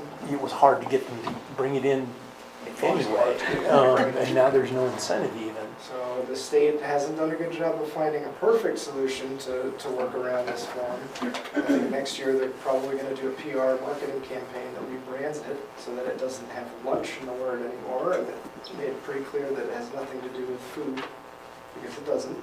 It did, but it doesn't anymore. Whether they come out with a new form or some sort of better collection tool remains to be seen. The Department of Taxes will not help, even though they're the ones who are probably best positioned to just dump the data anonymously and say, like, all the people who live in this town, here they are, you know, they take the names off. I don't know how they would do it, but they're a steel box. They're not cooperating with anybody. So the main workaround that the state's found is to tie it to Dr. Dinosaur Medicaid. So any kid who's on Medicaid is automatically enrolled, which is called direct certification. There are other direct certification pathways, Head Start and DCF, I think would be two of the other ones. You said the state is giving us our LTW. And are they, have you heard that they're still going to rely on free and reduced lunch counts? Yeah. Or are they, oh man. I mean, it's part of it, right? It's a Swiss cheese approach, right? None of them are perfect systems, but every time, you know, we're going to get as many forms as we can, we're going to get as many direct certifications as we can, we're going to do everything else in between to sort of bolster our numbers, right? Sometimes that means being proactive and school by school saying, hey, let's take a look at our roster and see this family of 6 kids who hasn't filled out this form, and with one phone call we might be able to, you know, gain 6 certified FRL. What's the metrics that's used to determine Title I? I mean, because that's a similar metric. So we could be It's missing exactly the same, thing. It's still the same? Yep. So much funding hangs in the balance of this form that is Yeah. super obsolete that it's Yeah. really due for a makeover. I was just going to ask, Yeah. do you know offhand if there is like an appeal process whereby, like, if we get a number for LTW ADM that seems just bonkers to us based on what we know about our district, do you know if there's a process for appealing or reviewing or submitting additional data that? So if we go over 10%, we'd have to go in front of a review board, and that would give us an opportunity to plead a case. I think if your bonkers LTW ADM doesn't drive you over 10%, then it's... They're not going to waste their time, yeah. But I think that, you know, the state's generally pretty good about breaking it down into data and saying, here's where this number came from, Yeah. here's what we have, and if you have something else, you're given an opportunity to correct and work with them. Okay, thanks. And then ultimately, it's important that number's correct, because right now there's the cap, but eventually there won't be the cap. And so we want that as accurate as possible. In theory, I mean, there'll always be some But it'll spending control It'll impact mechanism. our tax rates, so. We're going to get an early draft from them, hopefully the first week of December, along with the property yields calculation from the tax commissioner. Yeah. So those will be 2 big pieces of information that we have in the mail soon. But in between now and then, it's just our best guess. Okay, thanks. And then, so we'll do the draft LTW ADM, and then it'll probably freeze sometime in like February.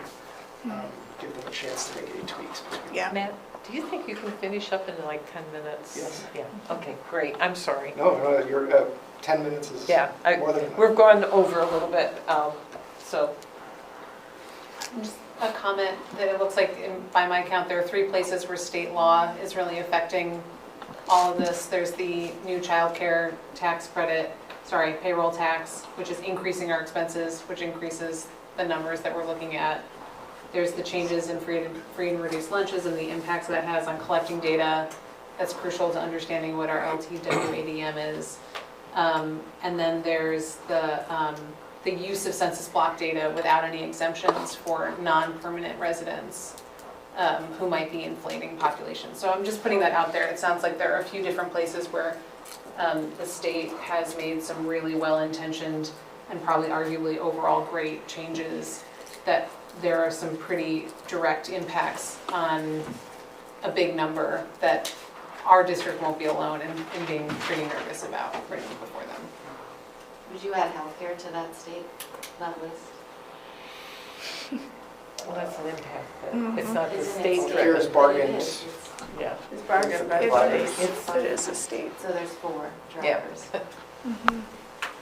I'm remembering some feedback, so when Steve brought up the FRL form, I think the district has done a really good job saying, help our district out. I see it in lots of principal newsletters, and I know a lot of community members that have filled it out.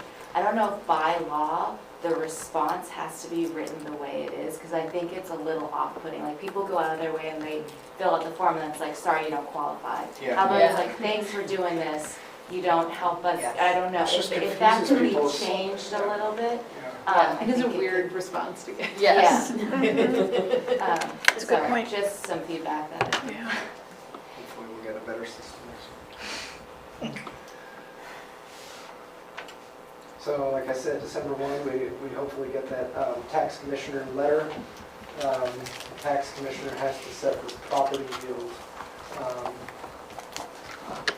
The property yield is going to be divided by the education spending per long-term weighted average daily member to give us the equalized district tax rate.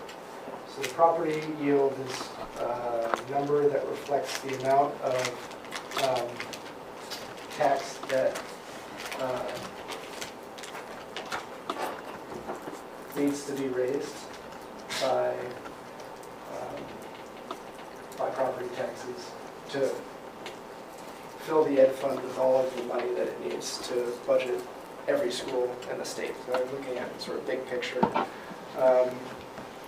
But we take that yield and divide it by our spending to get our own equalized district tax rate. If anyone remembers CLA, this is all pre-CLA. We're not even going to talk about CLA today. That'll be the next one. We're going to have Christmas and New Year's and all that stuff first, and we'll talk about CLA. But EDTR is our district tax rate. So here's a scenario where we're at 9.2% of our budget, feeling good about that. That's a $15,477 per equalized or long-term average daily member, divided by a $10,000 property yield. That's the estimate that we've kind of gotten from the state. And that gets us to $1.55, which would be a 10.6% increase in our tax rate. Because we stayed below 10% here, we get to cap our tax rate at $1.47 at 5%, as long as that spending stays below 10. So this year we're at $1.40. So $1.47 is going to look a lot better on a property tax bill than $1.55, even before the CLA is applied. That's it. I'll share this presentation with the previous 2 presentations are linked here too, in case you want to go back to those. Quick questions? A quick answer for Mary Helen. Okay, great. This year, we're at 400 for Census block grant, 2026, we get an additional 400. This is assuming that our long-term membership holds steady at about 1741, which is what is calculated for this year. So, plus or minus a couple students. That's equalized people. What? That's equalized people.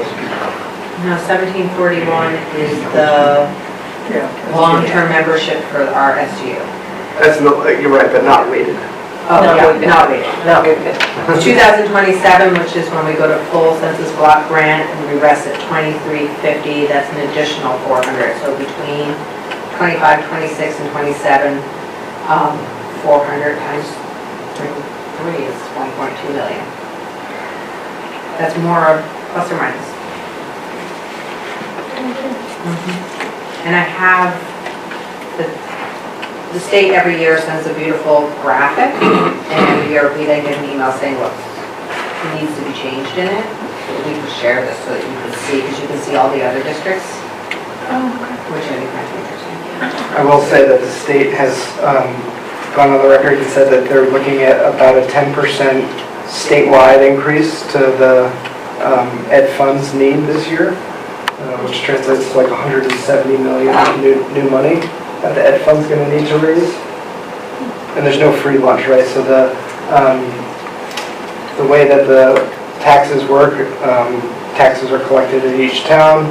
They, in theory, would go all the taxes would go up to the state and be put in the ed fund, and the ed fund would dole out everything that a school's budget asked for. In reality, the taxes go to the towns, the property taxes go directly to the school from the town.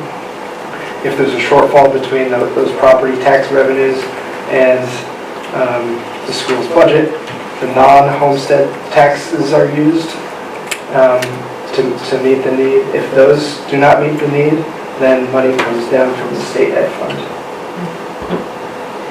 If the property tax revenues meet the need, and you have all this extra non-homestead property tax, that goes up to the ed fund and hangs out for other districts to use. Okay? So the ed fund is this surplus provider that is funded by the unneeded local tax revenues from all the different towns in the state. So that's why when Burlington builds a new high school, it affects everybody in the whole state, because that's less money that goes up to the ed fund that could trickle down to need elsewhere in the state.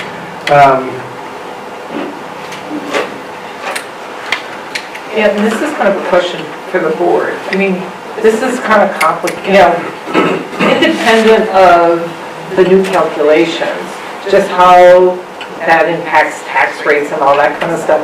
If there's a desire, we could have maybe a session just on that, like a training thing, if people want to understand that better. I believe there's even a kind of old video online at the state level that is crude, but it might help, and I could send that link to folks so that they can listen to it, just to give you some background, because that's independent of, all the stuff that Matt's shown up until now. I will say that the next presentation. You're going to do more of that too, yeah. And it might be a good thing to listen to prior to your presentation, to kind of primer, because it's kind of complicated stuff. And Matt, if you go to the next slide, the second link, you just need to open it up. It doesn't click, it says I need permission to get to it.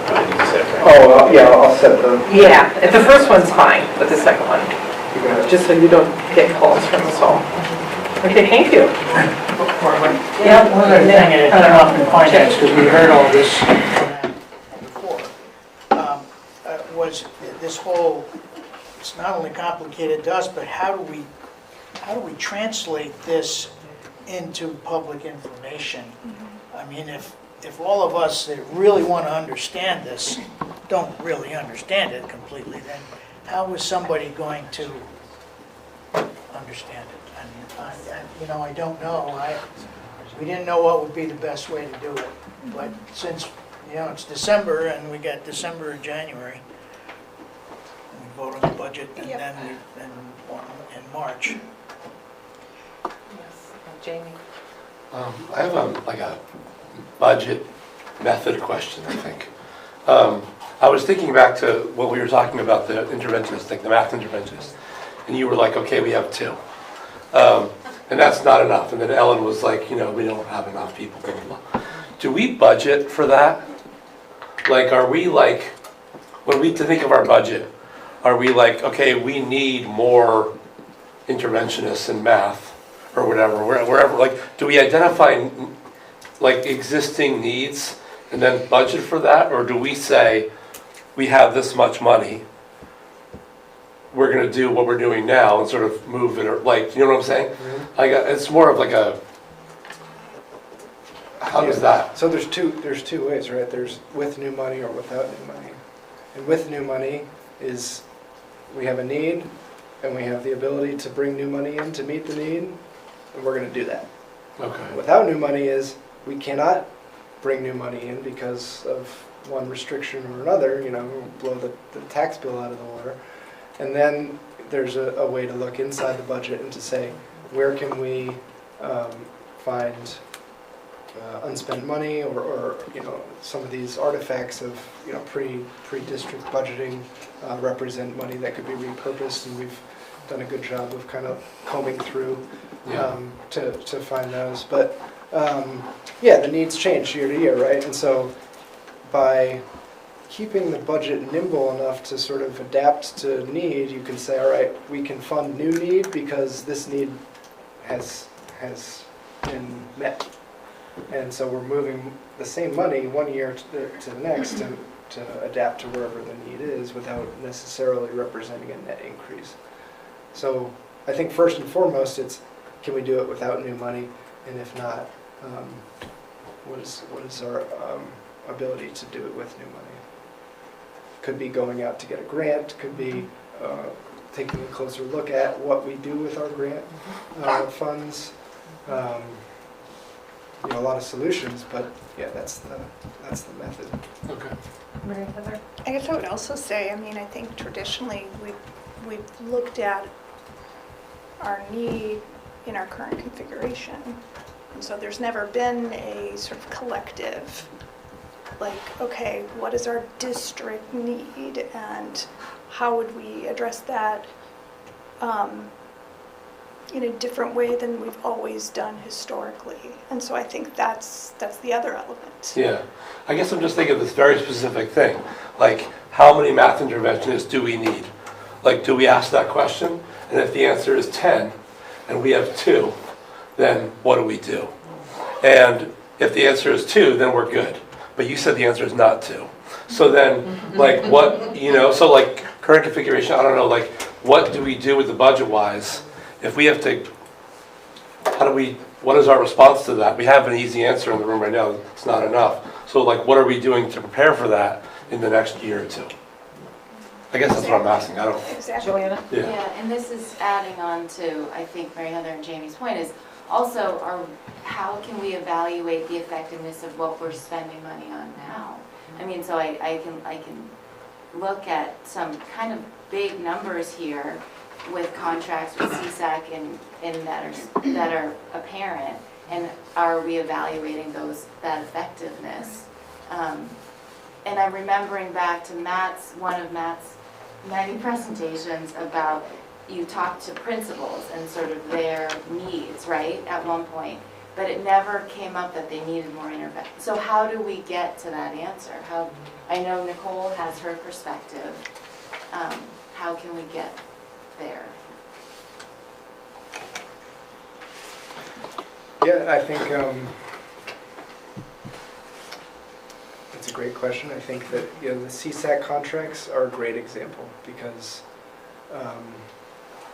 they represent a lot of dollars that we spend to go out and contract with a third-party organization to meet need as it arises, because that's how we can kind of on the fly adapt to a spike in need. Yeah. Then that goes into the budget the following year, because we say, all right, we spent $100,000 on CSEC at this particular location for this particular student this year, and then 2 or 3 years pass, the need goes away, and that's still sort of hanging out in the budget. And if we don't do a good job of sort of tracking that all the way through, it becomes, I call it dead money.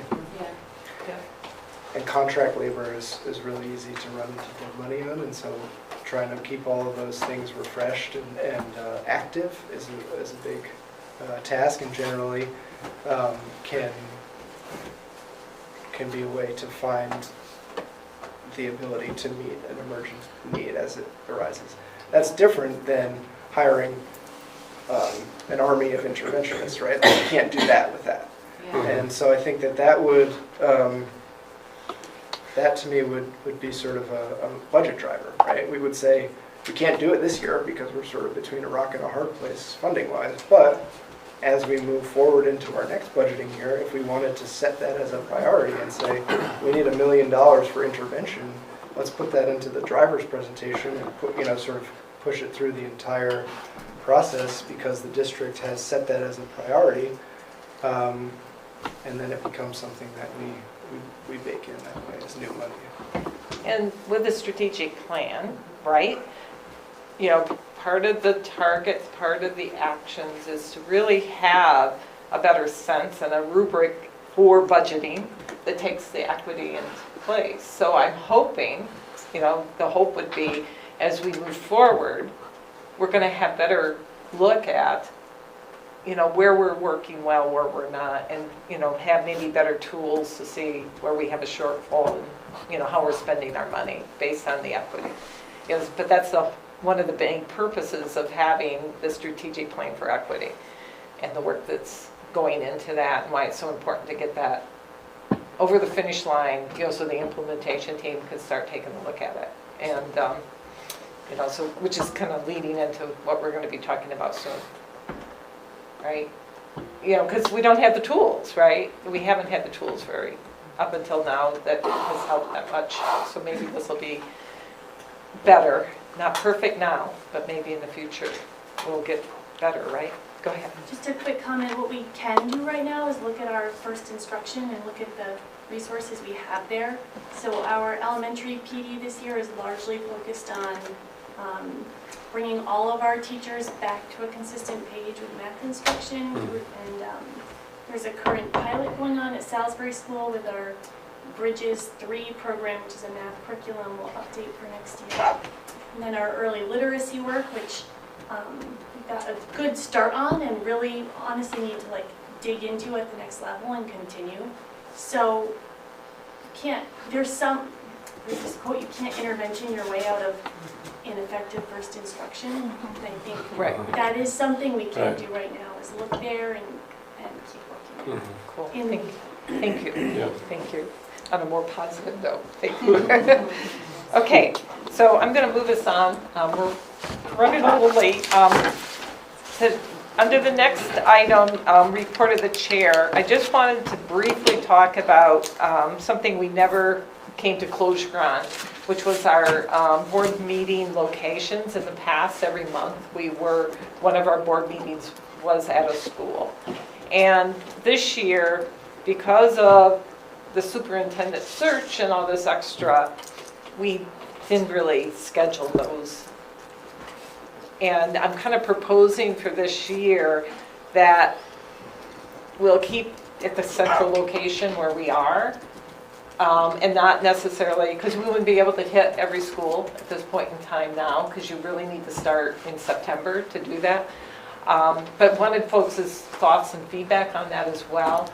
And you know, what I'd love to know from the administrators, you know, in the room here, you know, what would be a meaningful way to engage, as opposed to having you jump through hoops necessarily, entertaining us, you know, at a board meeting, because we don't, you know, we're missing that, obviously. And so maybe that's something that admin can think about, you know, what could we do, because we'd love to do something meaningful and give you that opportunity. But at this point, I'm concerned if we start, you know, going in January to different schools, we're only going to be able to hit several, right? From, you know, January through, you know, maybe June, but mostly May. And so I'm thinking this year we may have to forego that. Any thoughts from folks? Go ahead, Steve.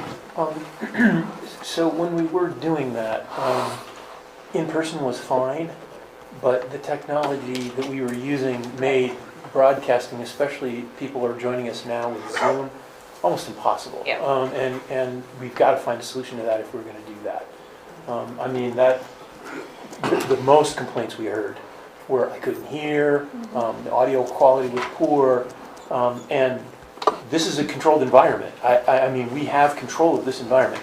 We don't have control of the gyms and the other places, so I think if we're going to start going back out into the schools, we need a better solution if we're going to continue to broadcast. Are folks generally, oh, go ahead, Chip. You know, I stated before, I enjoy the presentations in the different schools, but the fact of interacting with that school's population, other than the children that may be doing whatever they're doing for whatever that is, I'm not sure it gains anything other than the frustration that Steve pointed out.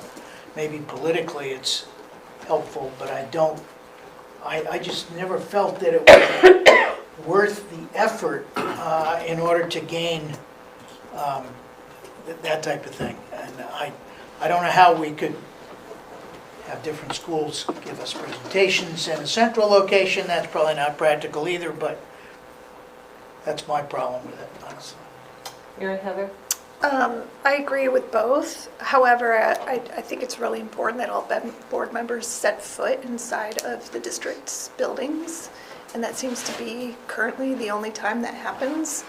So if we don't continue to go out to our schools, I think we as a board need to incorporate another way to get ourselves in those buildings and see the facilities and meet the people. Yeah, and adding to that, one thing that hasn't happened this year, because we jumped right into a superintendent search, in the past for new board members, there's been the opportunity to spend time in the school and visit the schools. And that could be something that we could do, come January. I think it should be for all board members. Yeah, we could do it for all board members, that's fine. Where we actually come and get to tour the school and get to talk to the principal and, some of the staff, that kind of thing. I found it really valuable. Jamie? I think I probably am in the minority here, but I'll just say that I really like going to all the schools.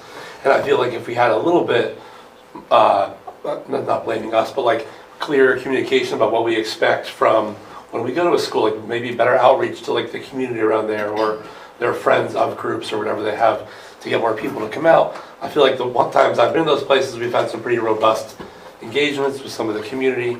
So I'll just, if we did do it next year, we could go to at least not every school, but we could go to every town in that amount of time.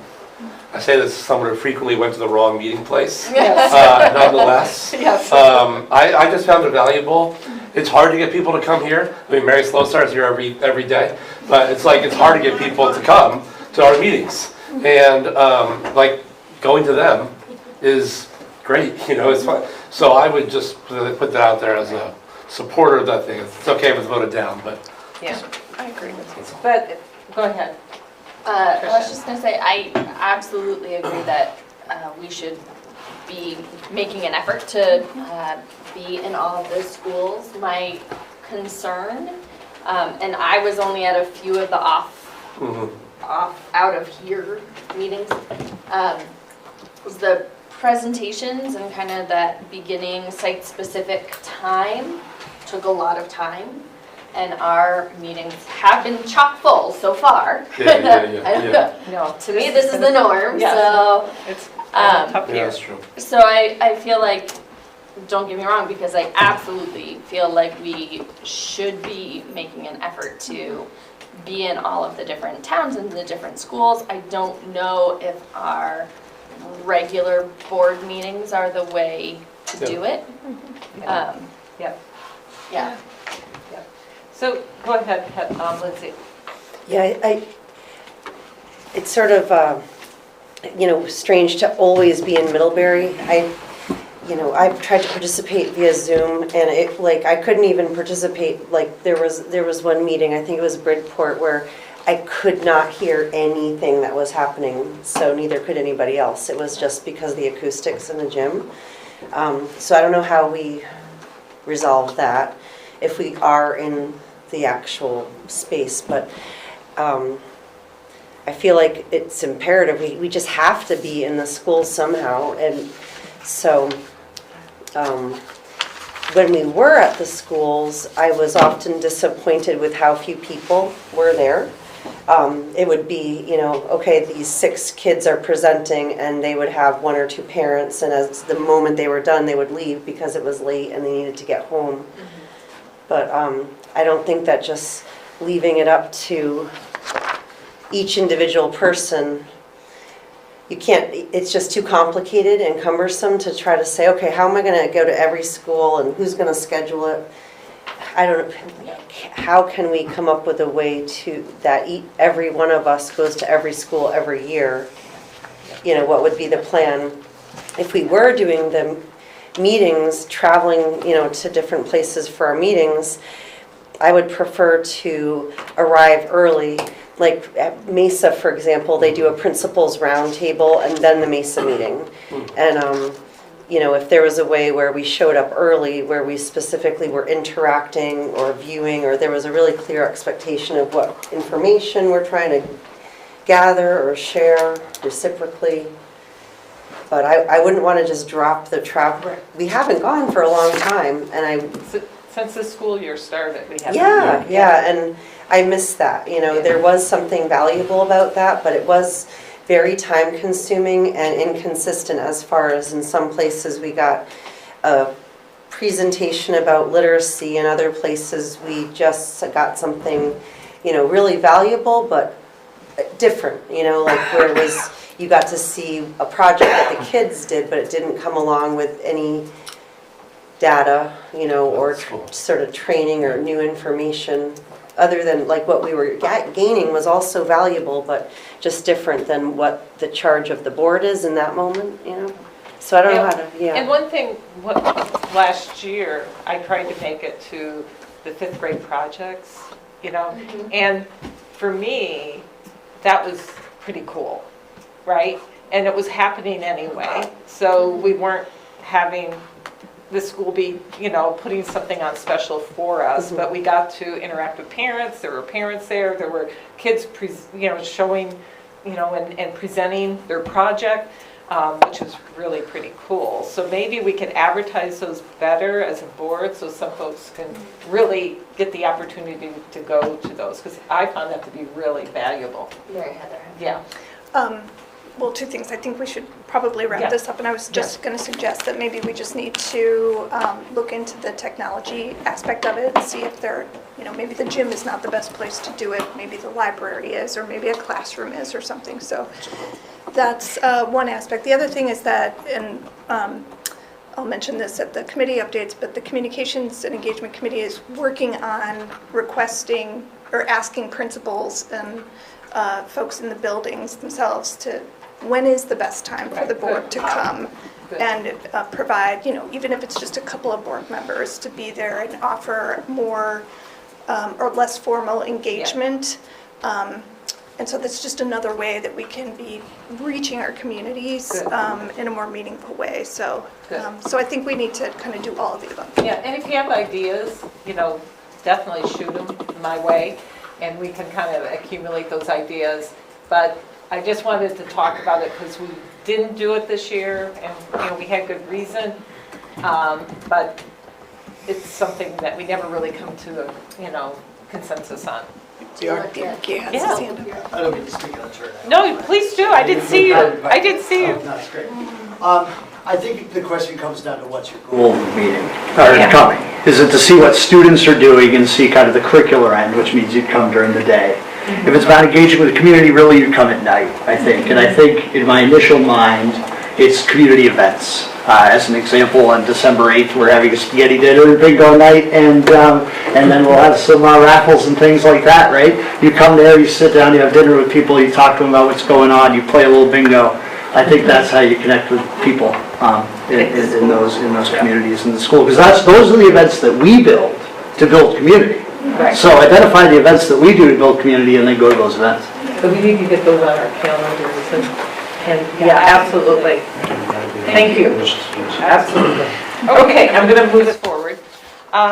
Next, we have continuing report of the board, and we want to give an update on the ad hoc strategic committee readout work that we did last time we presented, early November 6th. We received feedback, and the committee met again, even after doing all the superintendent interviews on Friday. And so we'd like to give a readout. It's included in your board pack, and Emily has actually updated the document at this time to give you a sense how that document's going to look.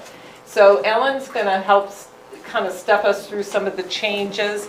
We don't have to go through page by page or anything like that. And Matt, could you please Oh, it is, you're so smart. Oh my God, thank you. Go for it. So we created a chart. What we did was we went to the minutes from our November 6th meeting where Mary Heather had documented all the feedback that we got from our full board discussion, and then just kind of went one by one through those. So the chart that you've got and that's up here is meant to kind of connect the changes that are in the document specifically to those comments.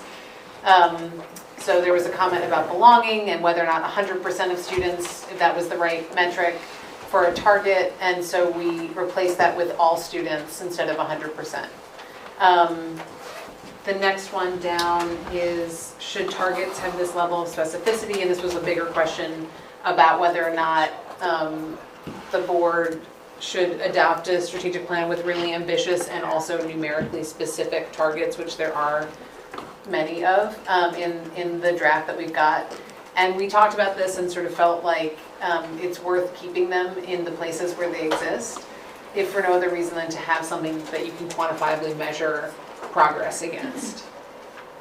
The next one was around the strategic plan providing a definition of historically marginalized student populations to be clear and consistent. That now exists in the copy that Emily has made for us, and really grateful that she's also marked it up. If you scroll, I believe it's towards the end is where the glossary is. So there's a definition of historically marginalized students. My understanding is that this comes, oh, and it says here, it comes directly from, it's the definition that's used in the ESSA Vermont State Plan. So that's the definition, or the term that we're using that has a definition in the glossary, and then our goal, and so anyone who notices different, is to be consistent in using that term, historically marginalized, so that it links back to that. The next comment was that the document should provide clarity regarding the board's role and the implementation team's role and how things move forward. So also in the document, the draft that you've got is an updated section that outlines the process for developing the plan. So there's sort of a historical look back at what got us to this moment, and then moving forward, once the board adopts the strategic plan, who's doing what. And that exists earlier. Let me just scroll up. That is, I think, on page 2. I'm reading this right. Roles and responsibilities in the strategic plan. Then we've got a comment around board members needing to recognize the complexity of student need and the strategic plan needing to capture the full range, including academic, social emotional learning, behavioral, peers, etc. So we worked to sort of incorporate just more comprehensive language in a couple of places.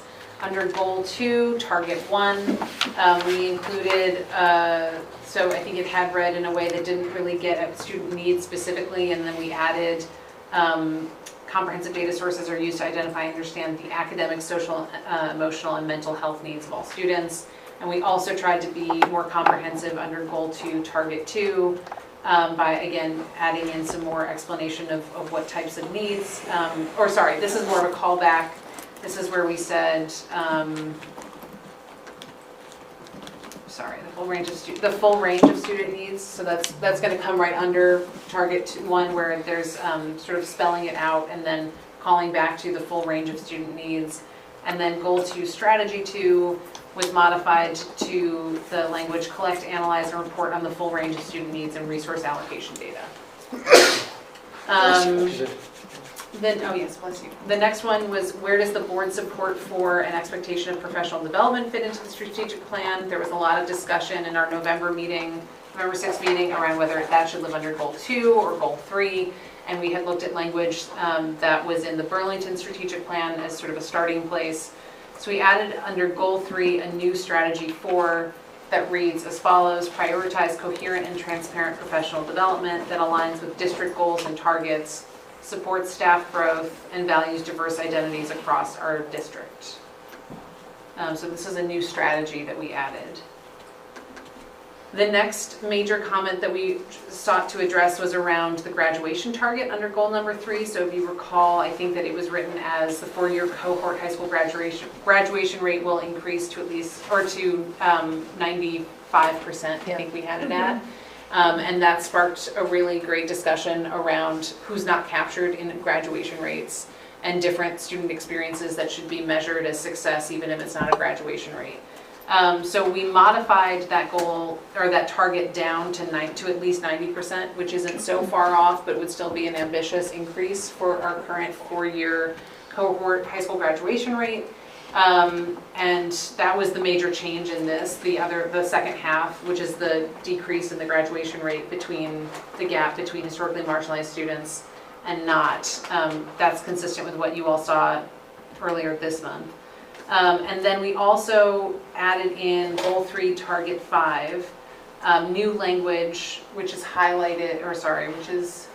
Yeah, for some reason it didn't highlight. Oh, it didn't highlight, but that's fine. It's this language that you see right there. All... Oh, yeah, we used to go on the scroll side, down. yeah. Oh, it is showing. Sorry. The highlighted part. It is Yes, highlighted. all graduating students are prepared for their transition to adulthood beyond high school, whether pursuing a post-secondary school activity, post-secondary education, vocational training, integrated employment, continuing adult education, independent living, and/or community participation.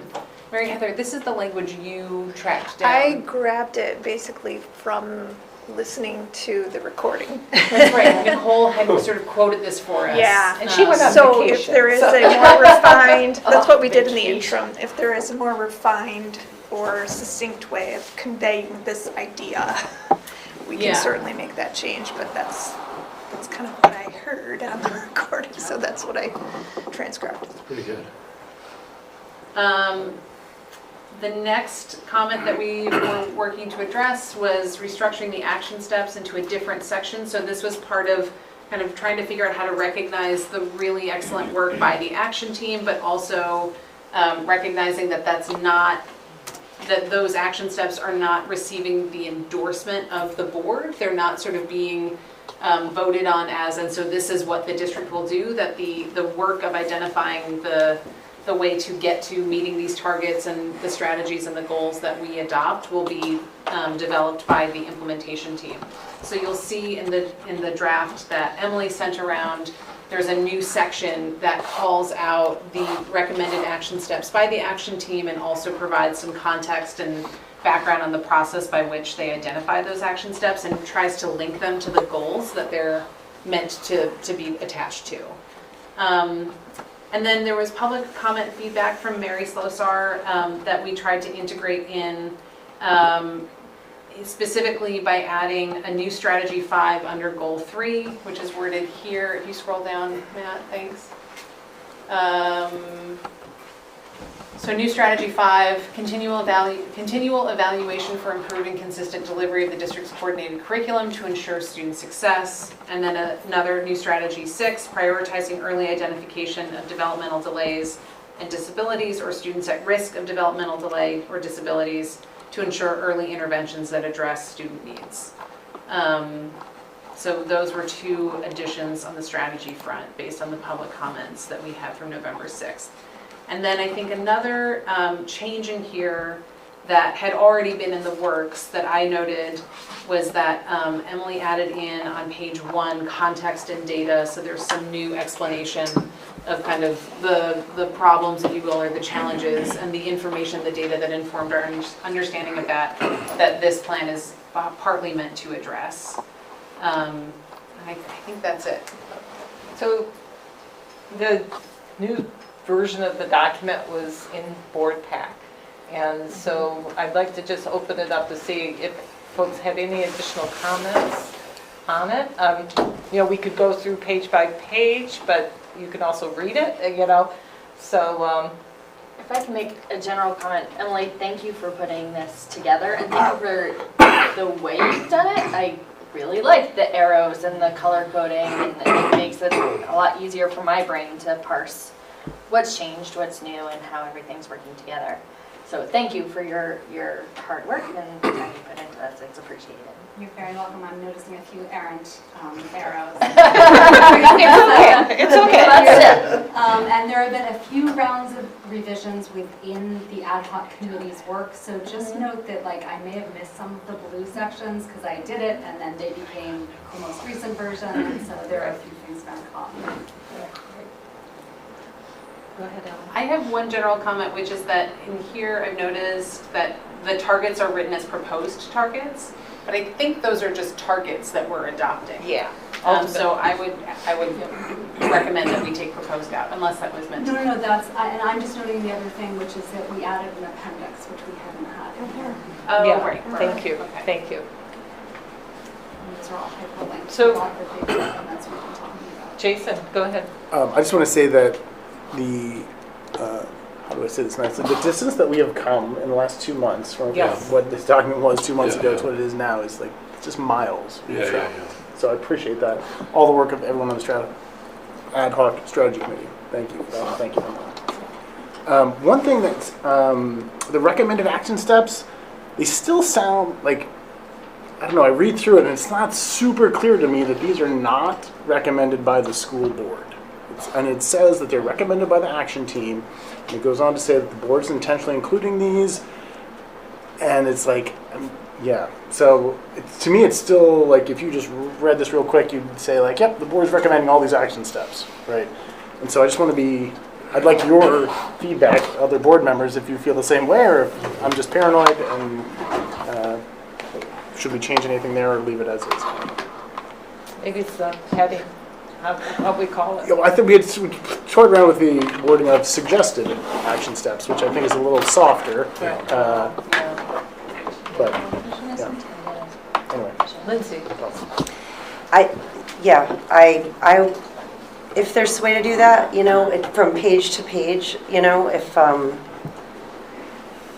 don't know, to have,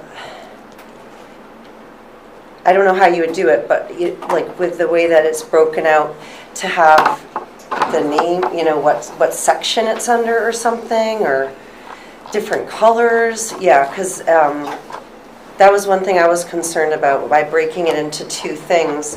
If you know, just flip to page 12, if you go from page 8 to page 12, and it looks the same, you're going to think it's the same when you're flipping through it. But yeah, I don't know. Emily is so good at like the visual representation of things, so. I will say, the other thought I had, and I really tried with both rounds of this to be responsive to whoever created that round, right? So the first round was based on the advisory committee and the action committee's work. This round was really based on the ad hoc committee's work. The one tweak I would have considered is putting this as a second appendix. Yeah. And so maybe I just wanted to leave it. That would be awesome, and it'd be very similar to what the other districts look like. I think that would solve it, right?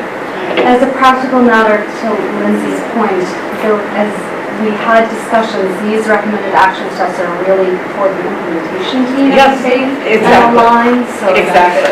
So we don't want to lose them, we want them there, but having them as an appendix, I think that would solve a lot. Could we put like the name of the section next to the page or something like that? But I think that would really help making a second appendix, but because it is a 20-page document.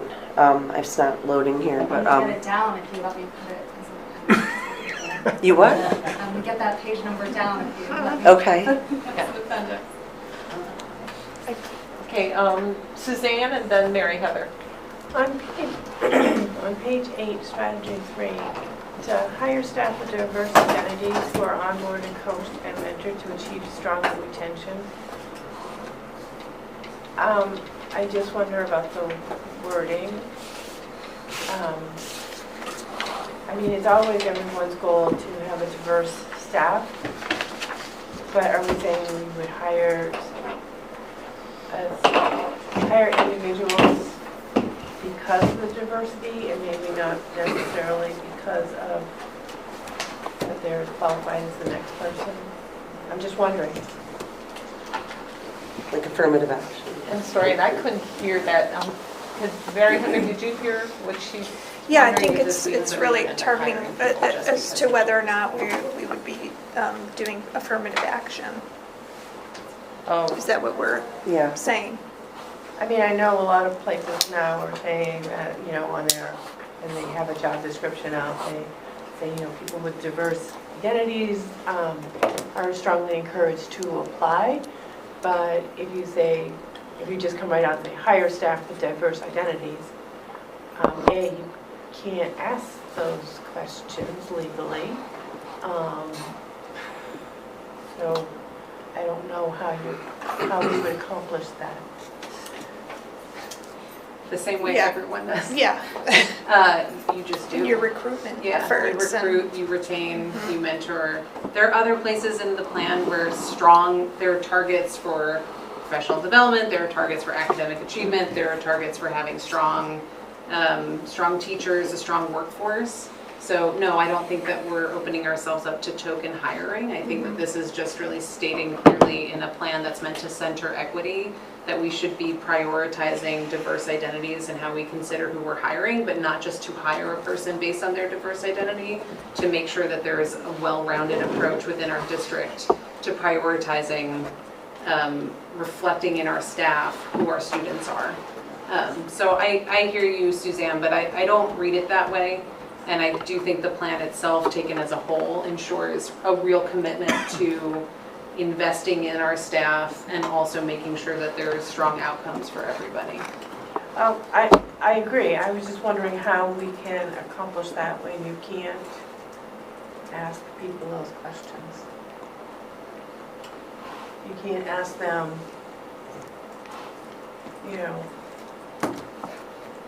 what their background, you can ask them about their background, but you can't ask them about their racial background, their religious background, things like that. You can't ask those questions. So I don't. And this was added because Right, there were I know it was added. actions. There were actions that the action team recommended around this, so we brought it up as a target. Yeah, I guess I feel like it is an important, like a critically important element of our emphasis on equity and making sure that we have a workforce that reflects our students. And we might not have on an application itself, check this box, but I think the Just by mechanism looking by around. which everybody else tries to hire a diverse workforce is the same mechanism we will use, particularly in our efforts to recruit. And I guess I would have a problem removing it from this plan. No, I'm not saying remove it. I'm just saying, is it worded? Is it worded the best way it could be worded? Or does it need to be revamping as wording? Like, we'll work to hire staff with diverse identities. I don't know. I mean, I just have sat in enough interviews and know that you can't ask certain questions. And so I'm just wondering how we accomplish that without getting into other issues. So the target that I think most directly relates to this, which would be the measure of success, is that ACSD will attract and retain a strong and diverse workforce to ensure consistent student access to high-quality instruction. So this is a place where the committee didn't opt for an increase of a certain profile of staff by a certain percentage. And I actually think that attracting and retaining is the key.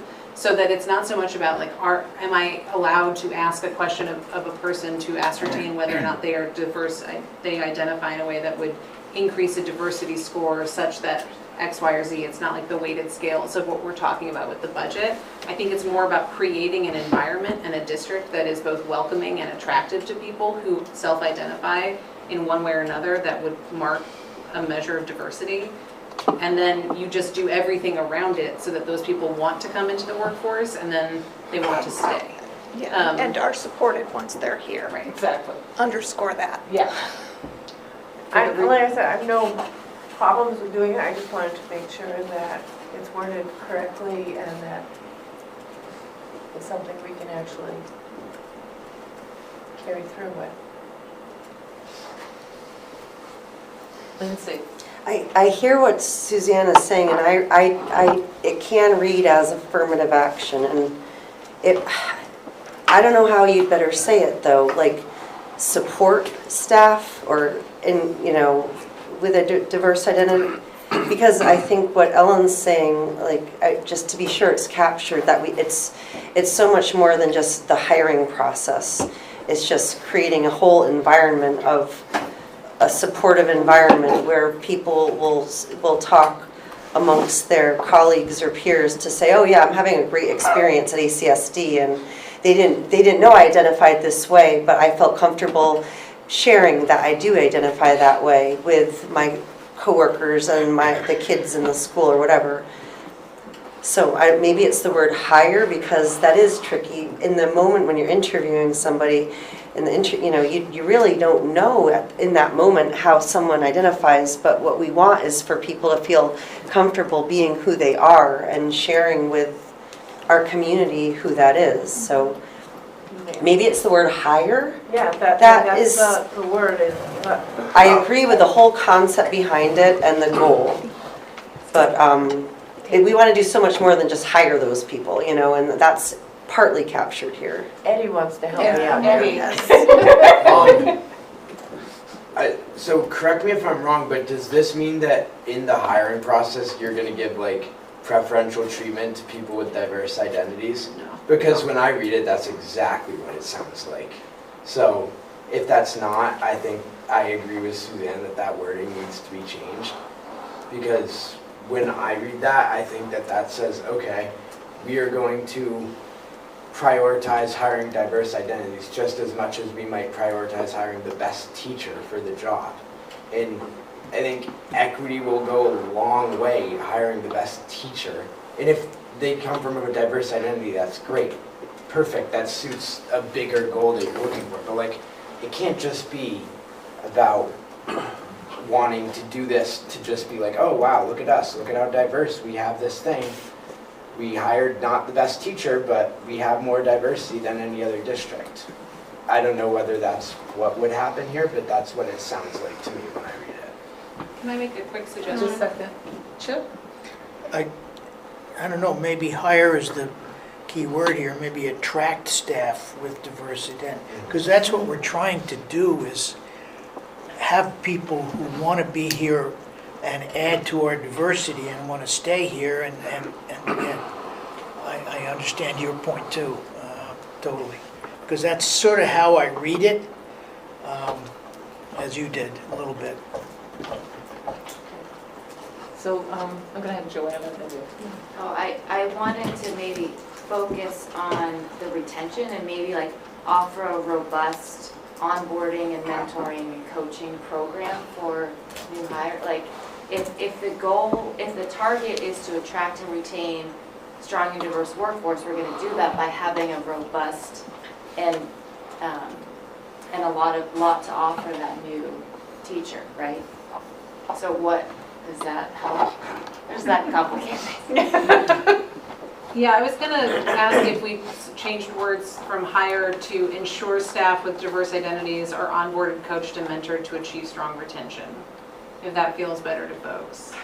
I will say I still don't think this reads the way others are interpreting it, and I really think this is pretty standard stuff for if you decide that you are going to prioritize, and we have said that, we are going to prioritize equity, including in how we diversify and approach staffing.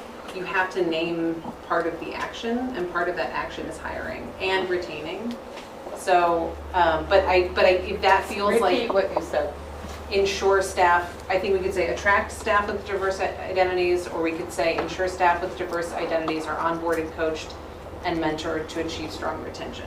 I like that. I think the second way you say it sounds like only those with diverse identities are going to be onboarded and done all that. So if you say attract staff with diverse identities, and then they're onboarded, coached, and mentored. I think for what it's worth, I think the definition of diverse here is that we are looking at staff as whole being diverse. We're not looking at this as individual. We're looking for, we just want to hire this one diverse person.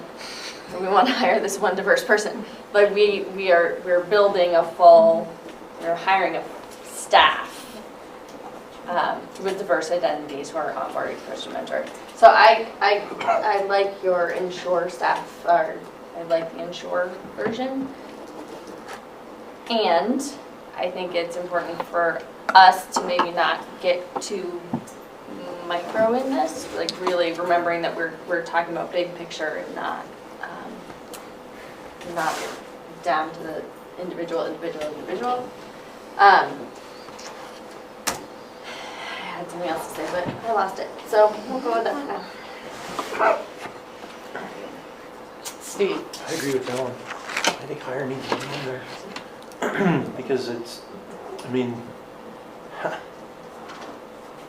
I don't think affirmative action is such a dirty word as other people. And how do you get people in an essentially all-white district, all heteronormative district come in if you don't say that you're going to encourage that? I mean, that idea that, well, we're going to hire a diversity candidate instead of the best qualified has been deployed against affirmative action since the 1950s. So I don't think we're wrong to say hire. I don't think we're wrong to put a label on this and say, we need staff that's more diverse than what we have right now. So. Can I add on to that? Yes. I was just going to say that I think based off of geography and how far away from the highway we are, and a lot of other things in terms of like traffic generation for our district, it's hard to like become a new person living in ACSD. And so what we might mean is to have an intentional hiring reach that extends outside of our district, and to commit to spending the dollars that we would need to advertise and to intentionally reach out with hiring needs to a broader audience of potential candidates for any position. And in doing so, ensure that we have given ourselves a chance to meet a hiring need with the most diverse cross-section of applicants possible. But if we say that we're going to prioritize diverse hiring, and then we just hire locally for every position, we're going to have a hard time meeting that goal, Right. no matter what. The issue is attracting. The issue is attracting and being intentional in how we reach to other districts, to other states, to other geographic locations, and what kind of hiring strategy we employ. Do we use a consultant? Do we use another school district and set up an exchange program? Whatever it is, but just I think that the commitment overall is to reach. Right. So where are we, guys? Support. Process-wise, Barb, we're not adopting this tonight. No, Everyone we're has not. time to digest. Yeah, but Yeah. what I would like to do is have it on the agenda next meeting to adopt. And so there needs to be an opportunity to have consensus on the language that before we vote on it, right? It sounds like this is the main thing, right? Emily has a comment. Emily. I would just, and I could spend 3 hours wordsmithing, so I may be on my own island with that, but I think that we can just group our verbs here and say hire onboard coach and mentor, like whatever we decide those verbs can be, if you want to put them together, I think it may split the difference between. So like say Hire onboard coach, mentor, those with diverse identities to achieve strong retention with diverse identities. I think it's the separation of those things that is causing the misunderstanding. Would that work, Kirkos? Can you repeat it? So you have to change a few tenses. So hire, onboard, coach, and mentor staff with diverse identities to achieve strong retention, or to achieve strong retention for staff with diverse identities. I would have to look at it. I think the first way you said it is probably the strongest one. And you could bring you in. sorry, Eddie. I think the way that she presented it sounds a lot better Okay. than what it currently is. Personally, I still think there is a problem, and I hear all the arguments for make it specific, we want to really show our dedication to this, but, and correct me if I'm wrong, this is a document that's going to be put out for community viewing and is going to really outline what the goals and what this board and the district stand for. And I see no problem with just changing it to attract instead of hire. I feel like that encompasses what Matt talked about with putting all these efforts out to actually getting it. And when he brings that up, I actually think attract might be better than hire because it shows an intentional effort to reach out to these people who you may not be getting in touch with anyways. And I would just say, if there are people in this room who are well aware of the making of this document, who have the issues with how this sounds currently, and especially just the word hire being in there, I can't imagine how many people outside of this room would probably read it the same way when they read it and have those same concerns about what the board and the district's goals are when they are hiring staff. What are the main focuses? So I like that way that was just presented much better than how it currently is, but I do think there needs to be a really strong consideration of how important do you think hire is, and are you willing to take the chance of people reading it the way that I read it and other people in this room also read it, that makes it seem like there's something that has been implied there's not going to be, but those people won't have the option to know that. Thanks, Ed. I was just going to ask if we could have both of those on the table and then consider that on December 11th. Yep, and then we could still vote on it, because if that's the only thing, we'll vote with one of them. Thank you, and thank you so much for your, yep. I have one more question that's not about this at all. Okay. Just about the other, strategy 4 on, where are we? Goal 3, strategy 4, coherent and transparent professional development. What do those adjectives imply about professional development? Like, what are you trying to, like, what is transparent professional development? Jason, do you want to speak to this? Because that was something that you in particular is like locked in on. Not to. Did I? Or I can. Sorry. For you, I think it was mostly just a feeling that we don't, like, a lot of people don't know.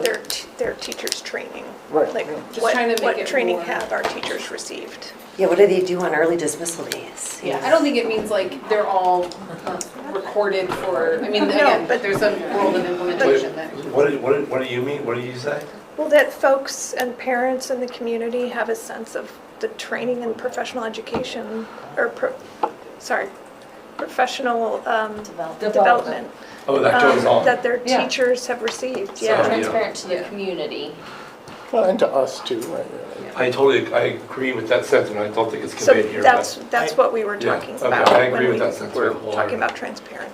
Okay, well, Here it might have truly just come from what we were initially adopting from the, like, starting from the Burlington plan. I don't know if we specifically Yeah, I had think to it have some had special meaning to come transparent here. Yeah. in there as well.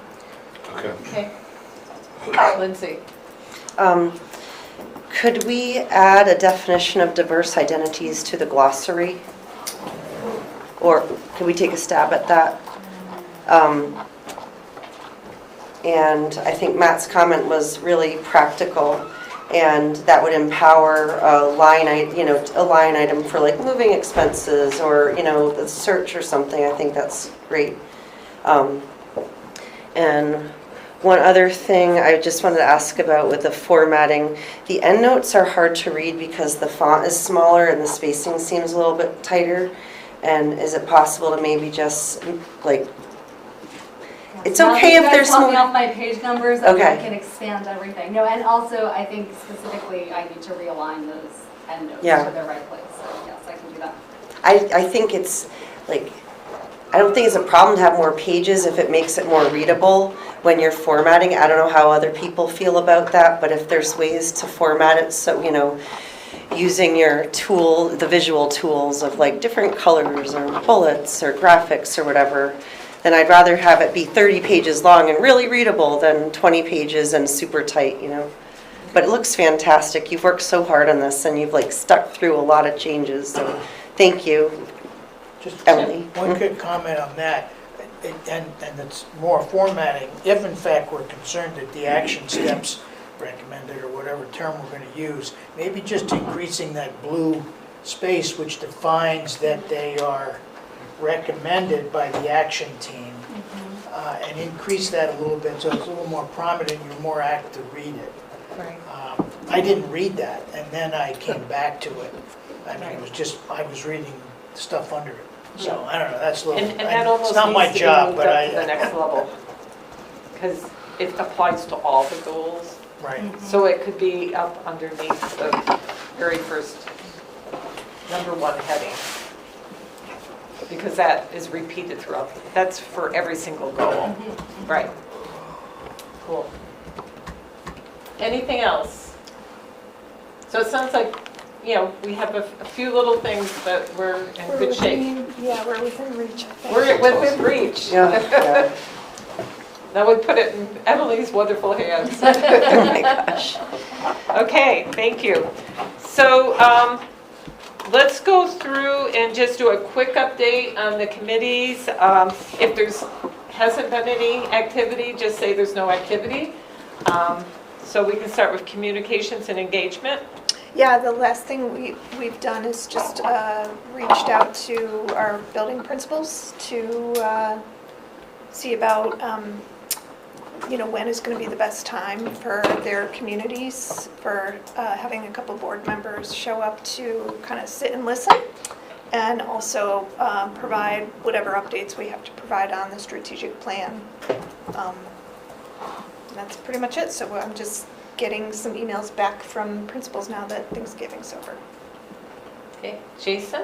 Facilities Committee met this morning, 2 headlines. The kitchen update is nearly complete and came in under budget, and so we will not be using the contingency fund in the project. Another thing I thought you might want to know is that there was a complete failure of the well control system at the Ripton School, which means that twice a day somebody has to manually fill the water tank there. That is going to be replaced in the next month or so. Those are the highlights. Sportscast. Finance, anything else to add, Chip? Yeah, just 2 little things afterwards. We spent almost all the time doing what Matt did before, so, but he did update us with the fact that the first quarter fiscal year '24 report was right on track, okay?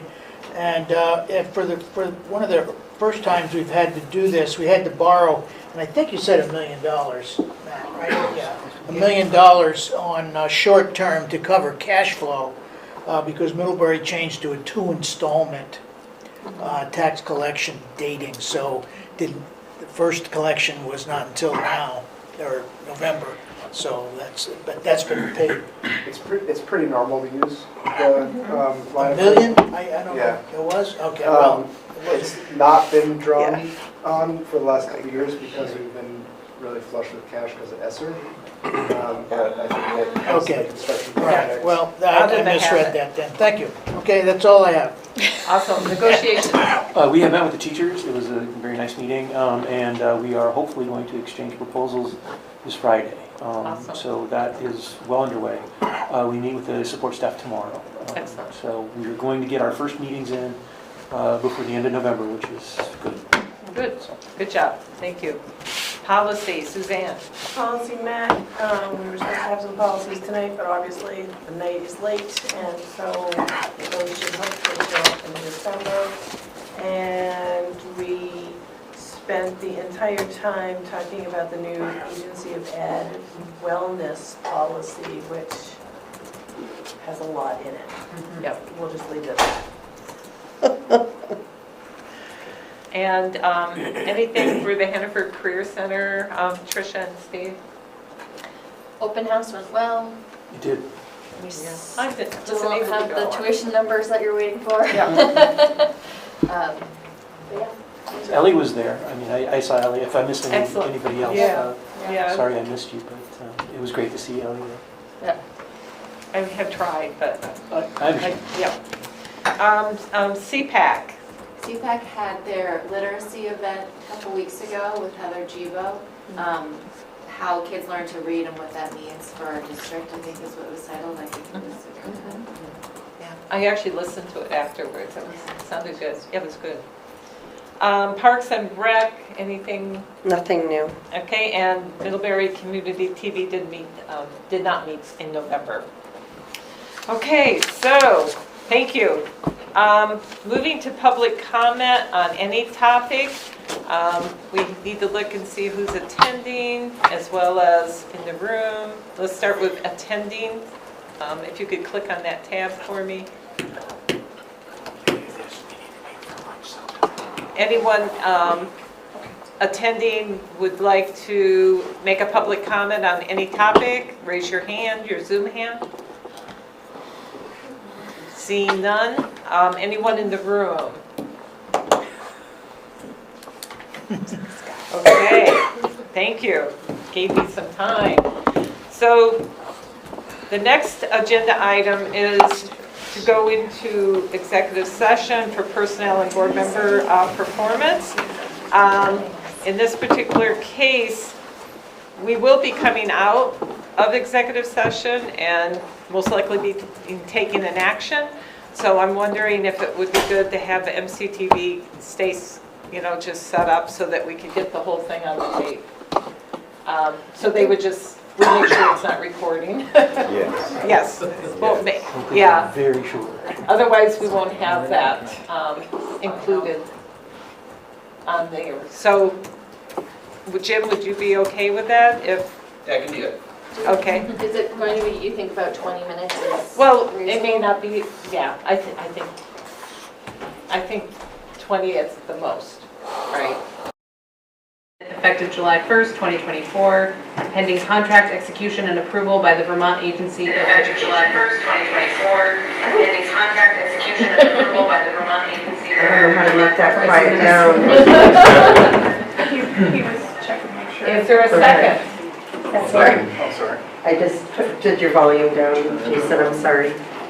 Okay, so as part of the discussion, what I'd like to do is just read some background on Dr. Baker. Dr. Baker is a multi-generational Vermonter with 30 years of demonstrated success supporting students, teachers, schools, and leaders to achieve at high levels. Dr. Baker spent the first 20 years of her career serving Vermont public education, including her work as a tutor within the Chittenden County Correctional Center, a nationally board-certified middle school humanities teacher, a school improvement specialist within the Vermont Department of Education, a middle school principal, and a superintendent of schools in the Orange East Supervisory Union. As a higher education administrator with Southern New Hampshire University, Dr. Baker led the development of non-traditional programming for support staff, teachers, and leaders across New England. She also managed strategic partnerships that brought transformative place-based academic programs to students, teachers, and leaders across the country and in many countries throughout the world. Her team's work was nominated for an EdTech Award in 2020 in recognition of its outstanding contribution to transforming education through technology to enrich the lives of learners everywhere. Dr. Baker served as the Vice President for Institutional Advancement of Clinton Community College, which focused her attention towards community partnerships, philanthropy, and grant acquisitions. Currently, she collaborates with community organizations as a philanthropic developer and independent advisor for state, federal, and foundational grant opportunities.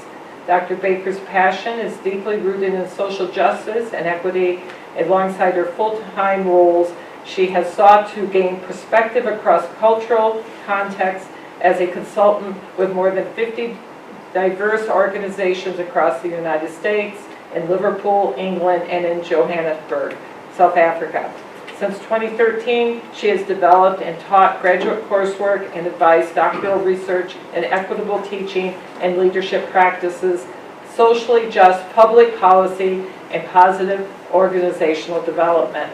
In her free time, you'll find Wendy Baker on the basketball court, officiating boys and girls varsity games on both sides of Lake Champlain, playing the imaginary game of the day with her granddaughter, or digging deep into the shelves of the second-hand bookshop she owns with her husband Rich in Plattsburgh, New York.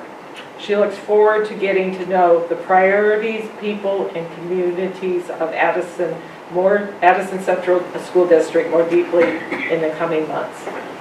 So at this point, any questions, any comments? Are we ready for the vote? Okay. All those in favor of approving the appointment of Dr. Wendy Baker as the next ACSD superintendent effective July 1st, 2024, pending contract execution and approval of the Vermont Agency of Education, indicate by saying aye. Aye. Aye. Any opposed? Any abstentions? The ayes have it. And I just wanted to add that Brian was hoping that he could join and was going to also vote affirmative. So he felt bad that something came up with his family, so he couldn't do it. Thank you. So that's, I do have a summary, a statement of appreciation that she provided me to read tonight. She says, I'm humbled by the board's selection as ACSD's next superintendent of schools.